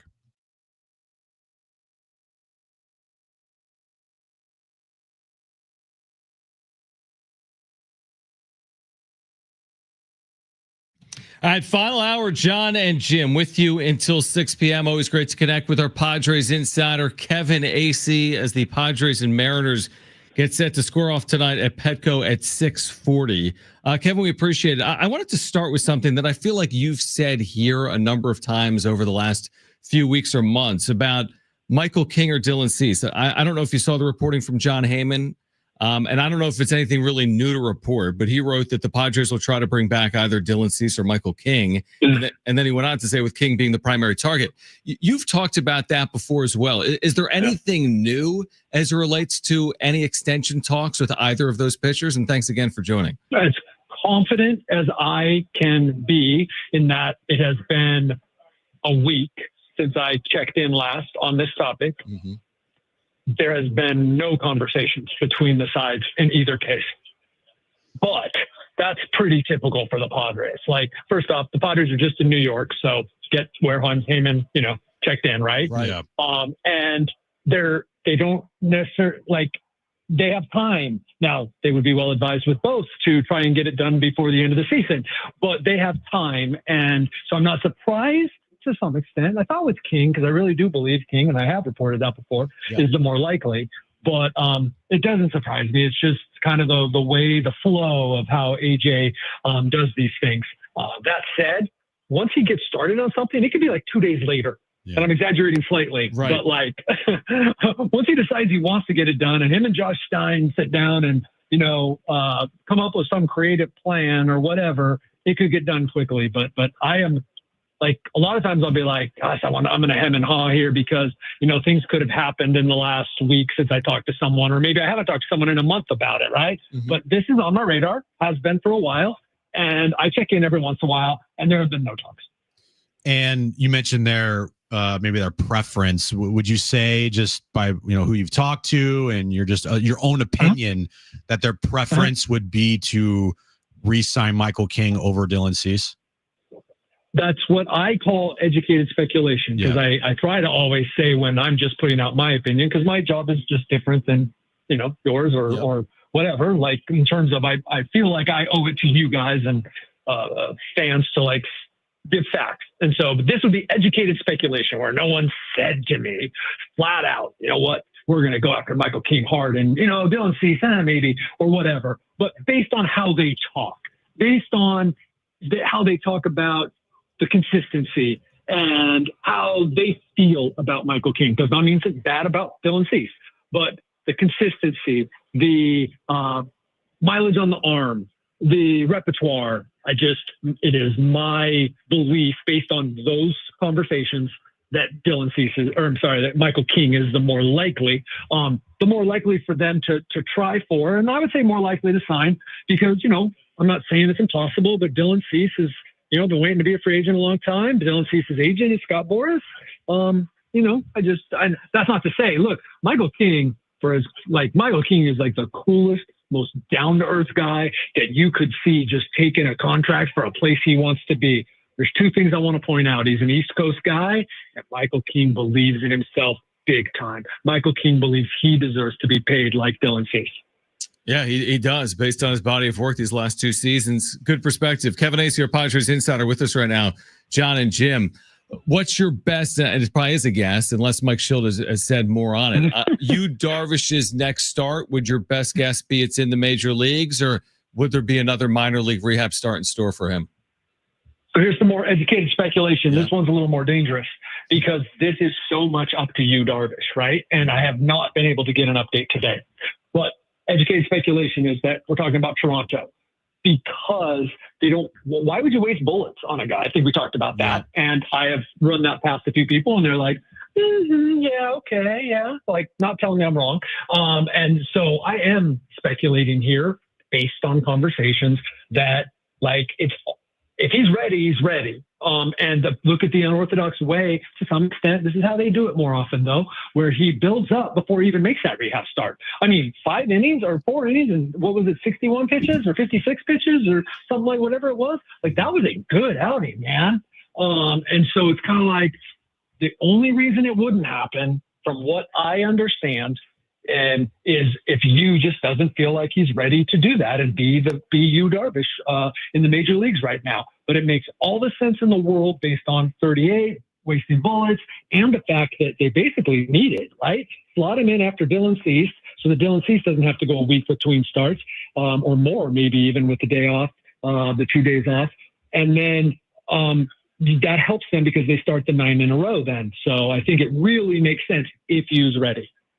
We talked about Jason Hayward last time you were on. He wasn't in the lineup on Wednesday, and you mentioned there might be other things that there wasn't in the lineup, but his also performance is a reason why as well. Brandon Lockridge, he came through on Wednesday night when Jason Hayward couldn't come through on Tuesday night, and Brandon Lockridge gets another start tonight.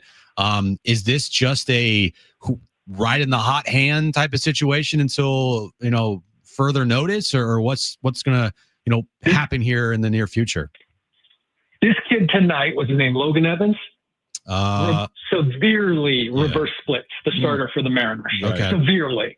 So I don't know if that's just really convenient for the Padres that he was able to say, look, Kyle Hendricks basically even splits kind of, meaning that righties did not, or he did not do appreciably better.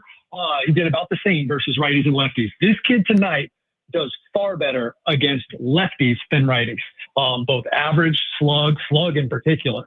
So, like, it makes sense, actually. Now, here's what I could not get an answer on. If Jason Hayward were hitting 100 points better, 150 points better, would they still start Lockridge? I don't know. So what I'm saying is, like, I think something might be afoot here, but based on these past 2 games, we can't really tell because it actually did make sense. I haven't looked ahead, maybe over the weekend when they're facing 2 righties. And if those guys are your usual righties who do better against righties than lefties, and then we see Hayward or Lockridge in there, maybe then we start to really learn something. I think it's a combination of those based on just conversations I've had, that the splits of the opposing pitchers, Hayward struggling, Lockridge needs some playing time, Lockridge came through. I think it all factors in.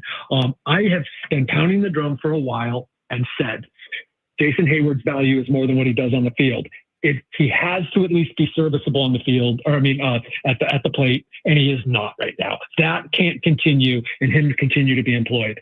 But if he can be somewhat serviceable, it's rare that I will buy into wholeheartedly, hook, line, and sinker into the whole leadership thing. But the things that are volunteered about this guy they call J-Hay, that's what the players call him. And like, it's real. Now, you can't hit 105, buddy. I think he's hitting 170, but over the last 11 games or something, it's like 105. Can't do that. Don't care what kind of leader you are. But he's got a longer leash. Kevin Acee, our Padres insider, is back with us right now on Jon and Jim. This is kind of interesting tonight for Stephen Kolek. It's against the team that had him and then lost him in the Rule 5 draft. And you got to give, we've given the Padres a lot of credit over the last 2 seasons in some of the moves they've made. Here's another one of them, right? You pick up Kolek Rule 5. There was an up and down a year ago, but he's obviously flourished here as a starter to begin 2025. I would think that for Stephen Kolek, there's like a little something extra tonight going up against his former organization, right? Yes, And I think he's well suited. Now, it doesn't mean he's not going to get rocked, but I think he's really well suited to do it because the kid's just cool, man. Like, I don't know. I thought of one way to say it, but it would sound like I'm insulting him. So I'm not going to, but like, he's just a cool guy. He keeps it really simple. Throw strikes. Don't get too worked up. And I think that that is a huge part of a starting pitcher, and especially one who maybe doesn't have overwhelming stuff, right? Like, he's got a good repertoire, but this isn't Dylan Cease. I don't know that he has, besides the sinker, which really helps him with the contact, and I think the sweeper too. But like, he doesn't even have like the out pitches Michael King has. So I think that his attitude is well suited to face his former team. And I think he's pretty fired up about it, or as much as you can tell with Stephen Foley. And yes, give him credit, man. Not only did they like hit him, right, but then they identified for various reasons that he was suited to be a starter. And so far it turns out that they were right. So good for them. It was nice that Robert Suarez got to go back out there on Wednesday to kind of, redeem himself a little bit for Monday night, but still seemed like his command was off a little bit. I mean, he got through a scoreless inning, so like that is going to give you confidence in itself. But I don't know, Kevin, it still didn't seem like he was fully right on Wednesday. Especially early, right? Like once he threw a strike, then it was over pretty quickly, right? Yeah. I mean, I was writing, but like once he got the first guy out, I put my head down a little bit to write. And so much else happened. I haven't really dug into it or asked anybody about it. But it was, I know what you were thinking at 3-0. It was 3-0, right? Like, yeah. It was ugly. And it was a great spot to get him in. He did it pretty quickly. Yeah, I was going to say it was a good spot to get him in because they had a 4-run lead, you know? Yes. And that's a Schultz move right there. Of course, I call it the Robert Suarez the save, the 4-run lead. I mean, I think Schultz did that like 8 or 9 times last year because that's one of Schultz's things, right? Hey, we got a win in hand. If I bring Sean Reynolds out there, because I've seen a lot of managers do this, right? And then all of a sudden I'm putting Robert in a situation where if Robert has to come in that game, it's because there's 2 guys on and now the tying runs at the plate, something like that. So Schultz a big 4-run lead guy. Yeah, and it worked out, and hopefully that gives them the confidence moving forward. Okay, this is a safe space. I need to know your honest opinion on the Vetter Cup. Oh, come on. Why are you doing that to me? No, here's the truth.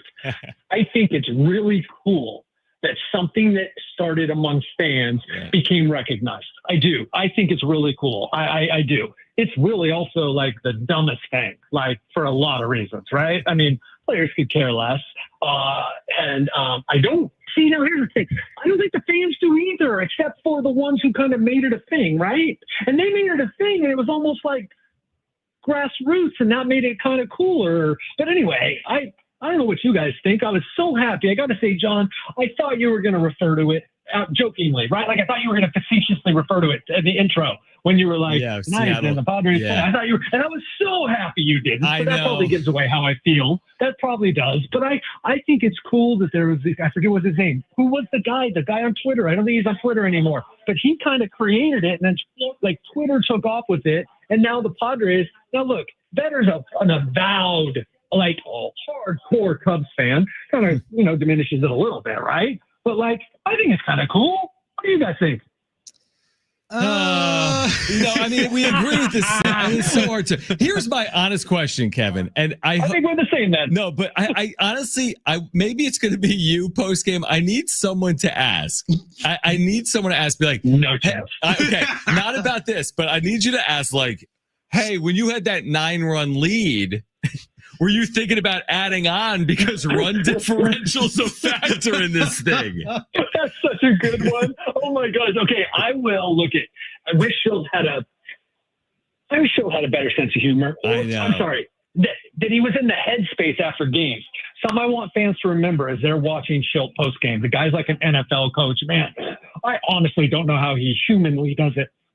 He lives those games, man. Yeah. He's not in a space. Not like he's got the greatest sense of humor anyway, but he's not in a space after games. Whereas, like, I feel like a lot of managers I've worked with would have known I was joking, right? Like, it's a baseball game. There's 162 of them. And, like, they know my personality. So then they would know I was joking. I don't know that I could do that with Schilt. but maybe I could Michael King or somebody like that, right? Like, hey, man, were you happy you only gave up one run there? That could be huge at the end. Well, and then the next tiebreaker is exit velocity. So you can. Oh my God. So now you need to ask, were you thinking I have to swing really hard here, knowing that the run differential was exactly the same and I have to make sure to hit the ball hard? Don't do If that. it comes down to it, when do we go there? Is it July, August? It's probably August. late when we go there. It's August. When we're there, if it's coming down, if it's, if it's 3-3 and it came down to something like that, I promise you guys that after game number 6, I will ask. Wow. Thank you, Kevin. That is a promise. I love, by the way, thank you for telling me the exit velocity. I feel like that means that the Padres and Mariners realize how stupid this is to a certain extent. Correct. Let's make exit velocity one Part of of them. the equation, no doubt. Kevin, enjoy the weekend series, and we will catch up with you next week on Monday. Thanks for doing it as always. Right on. Take care. Kevin Acee, your Padres insider. We'll react on the other side. Jon and Jim, San Diego Sports 760 and live on the iHeartRadio app.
All right, San Diego FC back on the pitch tomorrow night, taking on Sporting KC at Snapdragon Stadium. You can hear the match live tomorrow night, beginning at 7 right here on San Diego Sports 760, your home for SDFC. Do you ever have during the show your wife dealing with issues or like I don't know, an emergency and text you during the show and you're like, hey, I can't do anything right now. Like I'm literally on air. Yes, I don't usually say that. I don't know if you do or either, but I'll like today's an example too, like something work related where I'm trying to provide help. Yeah. It's like, I mean, I get it because you know what I mean? Like they know what we do. Aaron knows what you do. Krista knows what I do. Like, I can't do anything. They think we can do, but they think we can do two things at once. Right. So during that interview with Kevin, right, I get like 50 text messages from Aaron. And I'm fine with saying this. This is not like a personal thing. Right. And it's to the effect of like, oh my God, oh my God, oh my God. That were the first text? Yeah. That to me would sound like a murderer.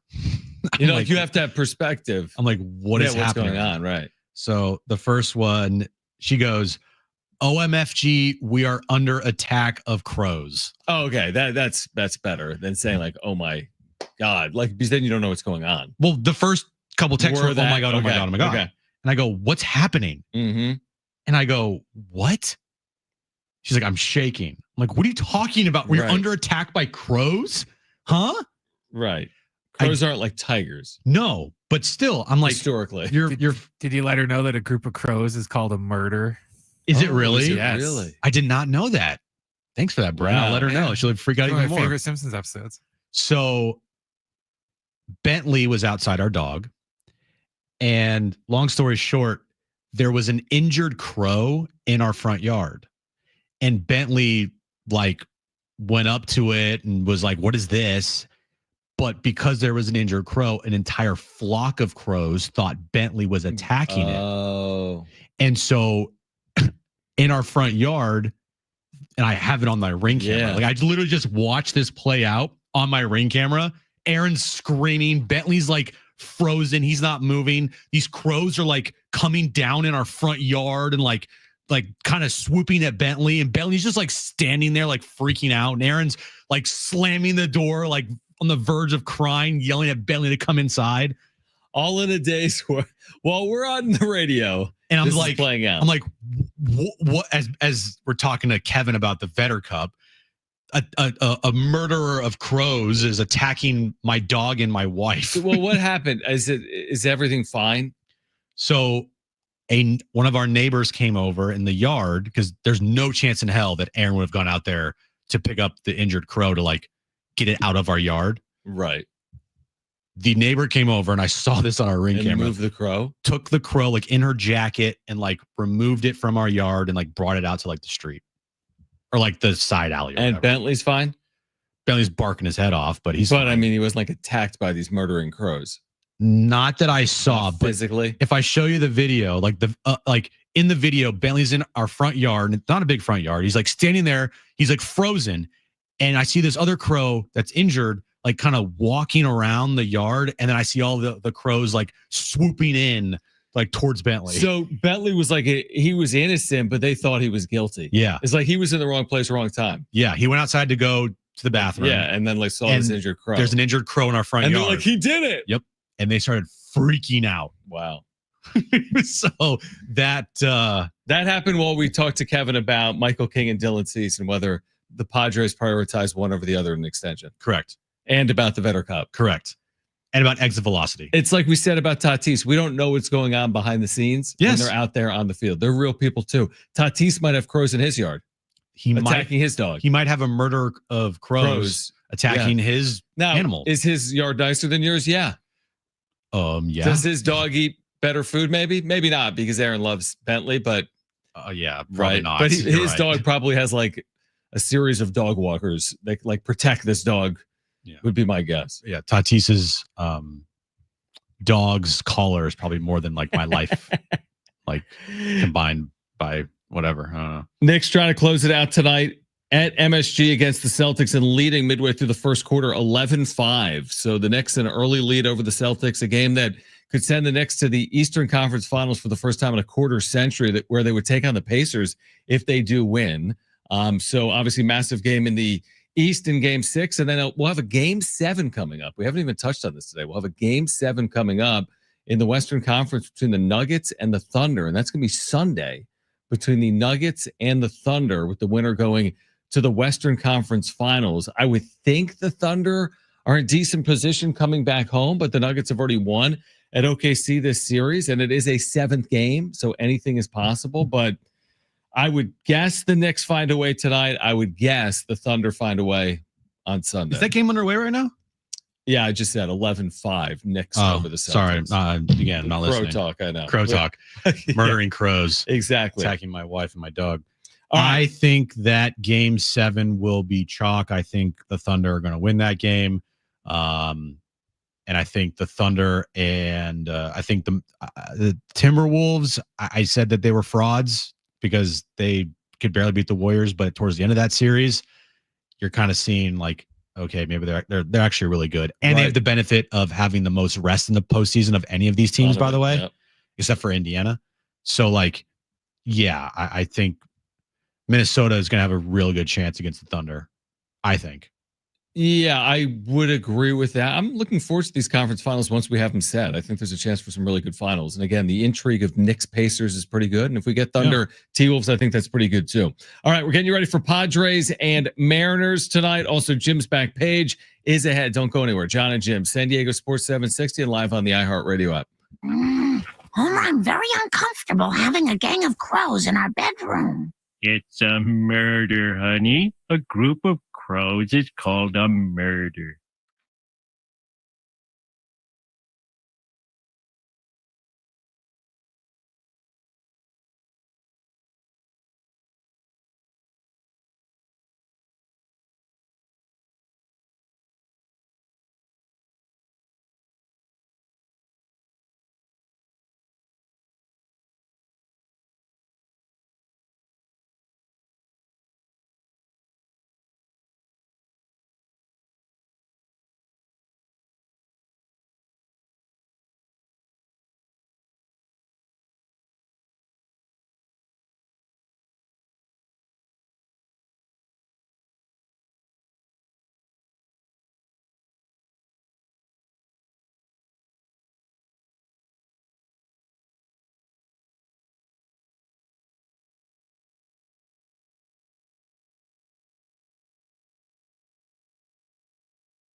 This update's brought to you by the Jim Patrol Real Estate Team. Padres Mariners start a 3-game series tonight at Petco.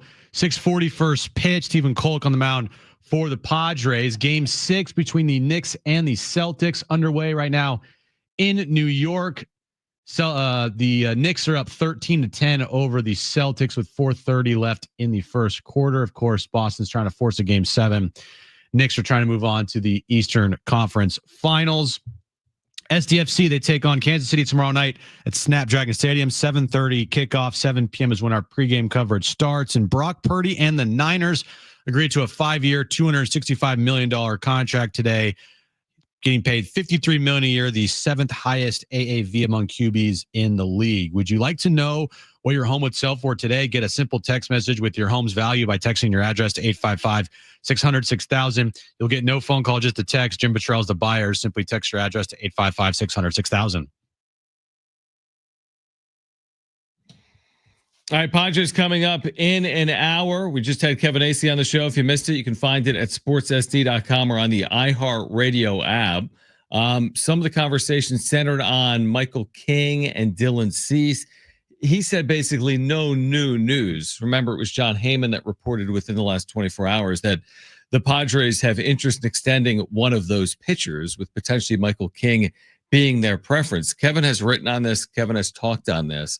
And he says no new news, but he made the point that we made earlier as well, which is like the way Preller works, you kind of never know. I mean, things could happen in short order, but Merrill happened very quickly. Yeah, exactly. But they do have time with the length of the year to get an extension done if they were to get an extension done. Yeah, I would bet behind closed doors, while they might not have approached Michael King or Dylan Cease, they might be preparing to do that. Mm-hmm. Like you gotta be prepared before you go to the player to start, contract negotiations, right? Right. Like you got to have like a PowerPoint or like a Canva. Yeah. And it's, hey, do you want to do an extension? Yeah. What were you thinking? Oh, I don't know. What do you thinking? PowerPoint. You're gonna have to have like a nice like PDF. Well, there has to be a number in mind. There has to be a number that the organization is comfortable doing, and something that you're comfortable doing as an organization. And so you can't go to Michael King like, hey, I'll talk contract. And if he's like, yeah, I want 150 million, and it's like, oh, sorry, we actually can't do that. Like, well, what are you comfortable with if you own the Padres? I don't care. Well, I know. Okay. Well, what would you do if you were in AJ Preller's shoes and you reported to ownership and you were with, like, what's realistic for Michael King if he were to stay here? In terms of dollars and years. Are you looking for a 4-year deal if you're the Padres? Are you looking for longer or shorter? And we keep hearing this 100 million range. Like what could keep Michael King here for $100 million? Is that 3 years? Is that less years? More? I mean, that's the thing. I do wonder, like Kevin just told us, like Michael King's going to bet on himself, right? He's probably not going to take some type of hometown discount. He's not from here, right? Musgrove maybe did, although they haven't gotten the most out of Musgrove. So like, if he's going to bet on himself, it might come at a real premium if you extend him out. And I agree with you. Maybe Dylan Cease is more with Scott Boras as an agent, but it's going to come at a premium. 4 for 140. I like it. That's your offer? You're AJ? Yeah. Okay. I'm Michael. So 4 for 140, don't tell me, is 35? 35 a year? Yeah. You give me 35 a year? It's the going rate, man. You watch my last couple starts? They're very good. You see me last year? You're very good. You see my career numbers in a Padres uniform? They're under 3 ERA. They're very good. You've been a starter for 1 season. 1.5. Almost 1.5. You tried taking me to arbitration, bud. But we didn't. I think 4 for 140 is pretty fair, truthfully. It's not a ton of years. It's not a ton of years. The AAV is high. Yep. But you are going to be locking up one of the better right-handed pitchers in baseball. Good point. Yeah. He doesn't have a lot of innings on his arm. So that's a good thing. Mm-hmm. But also it's a thing that if you're Michael King, you don't have a lot to show other than just last year and then this year as well. Especially if you get a deal done in the middle of the season, you only have a year and a half of you being a starter under your belt. That's true. Yeah. So 4 for 140. I mean, I do wonder, like, is that something that the Padres could realistically pull off? I mean, why not? Again, it's not our money. I'm not I would charge the budget, but that doesn't seem like it's what's coming off the books. Hosmer, Cease Cease in that scenario. Rise. We just accounted for $30 million, did we not?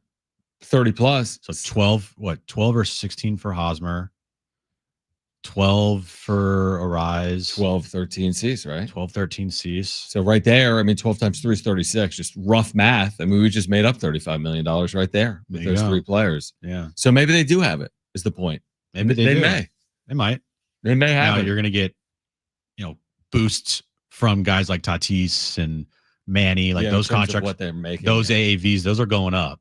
Or not the AAVs are sorry. staying the same. The AAVs are staying. You're right, but the money per year. So like Tatis is all of a sudden going to go from making like 12 million a year to like 30 million. And then Manny too, right? Right. Yeah. Like 35 million. Or even like I think Nick Pivetta makes a lot more money next year in terms of actual cash. Pivetta's only under he's getting $1 million this year. Right. So I think it goes to 19 next year. Yeah. So their payroll, their expenses are going to go 35 up. Is a lot per year. Yeah, it is. But it is the going rate. It's like the Purdy conversation we had. Yeah. You might say, wow, 35 a year. And then you look around baseball and say, well, that's what they make. Mm-hmm. And then you look at Purdy, wow, 53 a year. That's what quarterbacks make. That's what the good ones make, if not more. In fact, if you did do that deal for Michael King, there's a lot of pitchers that make more than 35 a year. Yeah. And you could argue maybe he's better than some of those. Like, I mean, we haven't done the Would full anybody look. sit here if they signed Michael King to a 4-year, $140 million deal and be like, I don't know about that one? No one. And I don't think it's at the expense of something else, because if I'm going to be at the expense of something else, I'll do it on starting pitching. Mm-hmm. So I'd rather use it on starting pitching. And Preller's track record of signing starting pitchers, like to big contracts, hasn't been great until Nick Pivetta this year. When you think about it, Darvish, that contract is not going to be lived up to. Right. Joe Musgrove won't be lived up to. Joe Musgrove, it's a bad contract now because he got injured. Mm-hmm. Before, it was a great contract, but he's injured. So unfortunately, it's not a good one. Right. And then other than that, he hasn't really signed pitchers to big time contracts, right? No, almost all the money's been spent on position players. Yeah, it's all trades like Darvish, Snell. Joe. Yep. Pivetta's like the first pitcher they've signed in the Preller era that I can remember to like a multi-year deal worth as much as that. Money, yeah. And that worked out to this point. That has worked out so far, knock to on this wood. point. Yeah. So, and then you got tonight, Stephen Kolek against his former organization. We barely touched on it. We did with Kevin. He was Rule 5'd by Seattle, ends up with the Padres. And would you know, he's in the Padres rotation for a team that's 27-15.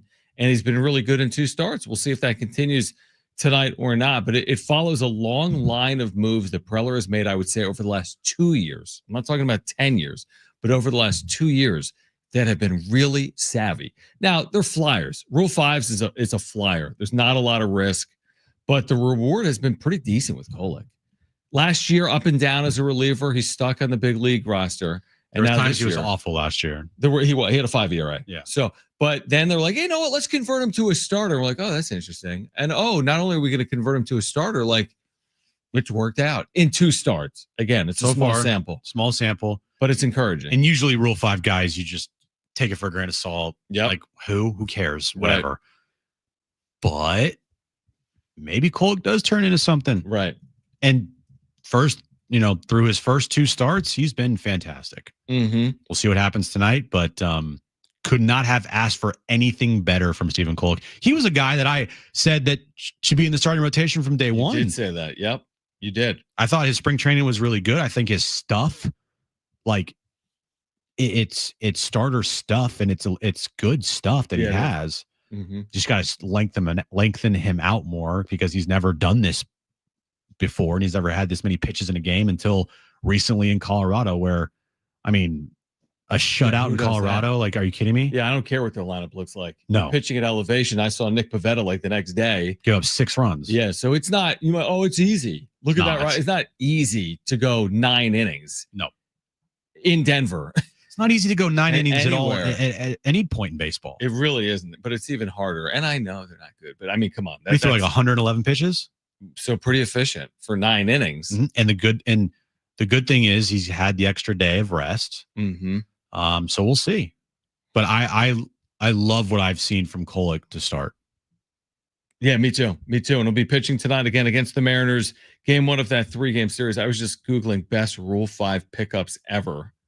It's really not a list, to your point. Because there's a reason why the Rule 5 guys. That's exactly right.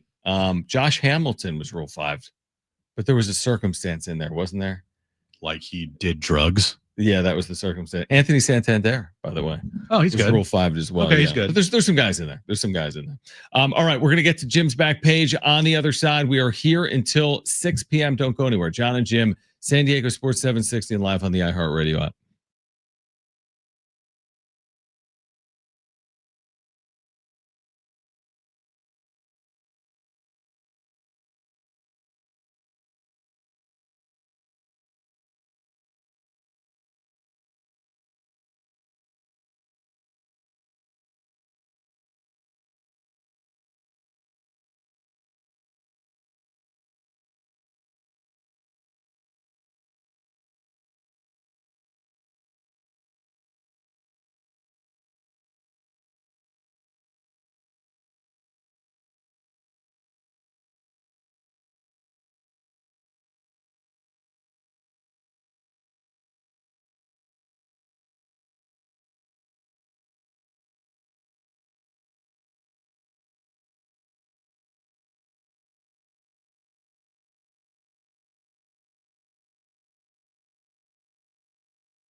Final time for the week, Jon and Jim, San Diego Sports 760.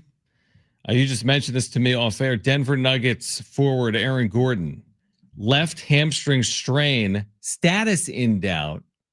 Hammy Strange strikes again. It's been the story of the postseason is injuries. Well, they played a million games already. They have. They were bound to have one injury on that team. Right. So he left late game 6. He's averaging 17-7 in the postseason. Yeah. Without Aaron Gordon, they're not even in the position they're in right now. He's had 2 game winners for them. That's ridiculous. And Thunder by 20 on if he doesn't Sunday. play. He's not going to play. He's not going to play? No. All right. Status in doubt. Yeah. You got to, it's game 7. But when you have a strained hammy, you can't just play through it. Wrap it up. You could play through a sprained ankle. You could play through a lot of different things. Strained hammy, that's like, dude, you don't have to run up and down. Just stay on one side of the court. Okay. Yeah. 4 and 5 the whole entire time. Just stay on offense. We got you on defense. It's in the corner, just ready to shoot. All right. Let's get to it.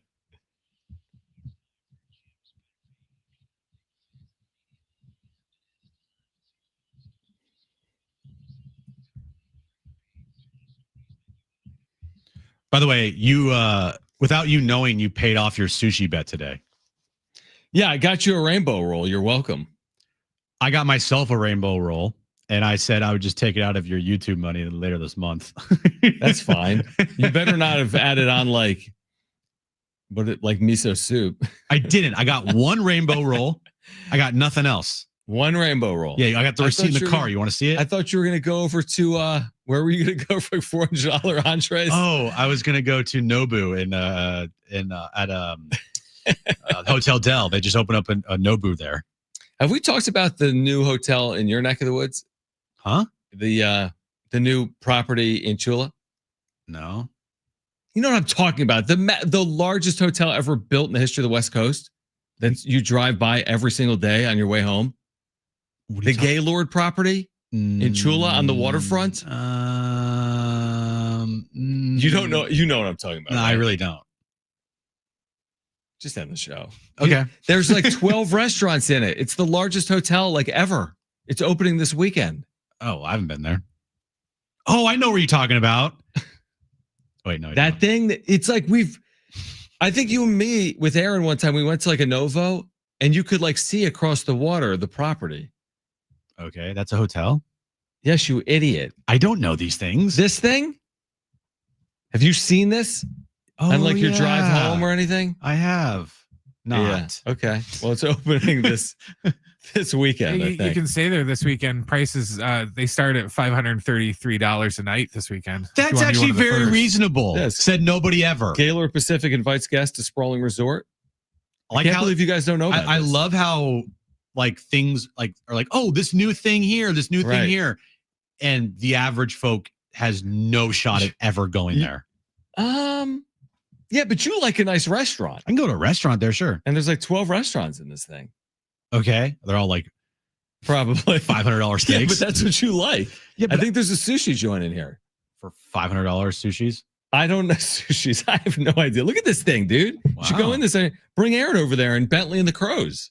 The murdering crows? Look at that. Wow, that's cool. Yeah, swing by. Okay. Great. Anyway. So thank you for the sushi today. You didn't even go and get it for me. I had to get it for myself. You're welcome. First up, John, would you pay $15,000 to catch a pass from Patrick Mahomes? No, but I would maybe for one of his cards. No, not to catch a pass. Why? Is someone really willing to do that? A Fanatics event is offering offering collectors a VIP experience to catch a pass from Patrick Mahomes on May 29th in Kansas City. The package includes a football thrown by Mahomes and yours to keep, a display case shipped with the football, a highlight reel of the event, and an autographed event photo. I wouldn't do that. No. The offer also gets you a Fanatics swag bag, a Mahomes jersey to wear at the event, and a framing of the event photo, plus food and drink. No. For $15,000? No, no chance. No chance. None. 0% chance. Now with Sammy? Sammy would do that because he bows at the feet of Patrick Mahomes no matter what. Exactly. You know Ann's Dry Cleaning? Oh, you mean the ice cream shop? Yeah. It's amazing. Yeah. It's like world renowned, right? It is. Ann's Dry Cleaning, once again, is vying for the title of best ice cream shop in America, John. Are there multiple in San Diego? There's one in Del Mar. There is multiple. I think there are multiple. Because I think there's one in like Kensington. I think you may be right. You should have seen the one in Del Mar on Mother's Day. Oh, can you imagine the line? It was like 1,000 around the corner. Long. Yeah. Ann's Dry Cleaning is very good. Not like you wouldn't expect it to be because it's like called Ann's Dry Cleaning, but it's elite ice cream. Is it Ann's Hat Shop, one of them? Because I think they sell hats in one of them. It's very bizarre, but it's very like cool. The ice cream shop, it's nominated in USA Today's best ice cream shop in America. They got second place in 2023 and then they nabbed the number one spot last year. Yeah, it's ridiculous. So they're looking for back-to-back years with the number one ice cream shop in America in USA Today. Absurd. Like an amazing, ridiculous accomplishment. Oh, yeah. Ice cream. Number one and number two, and maybe that's ridiculous. How many ice cream places are there in America? Seriously, 100,000? Now, a lot of them might be chains, but yeah, it's amazing.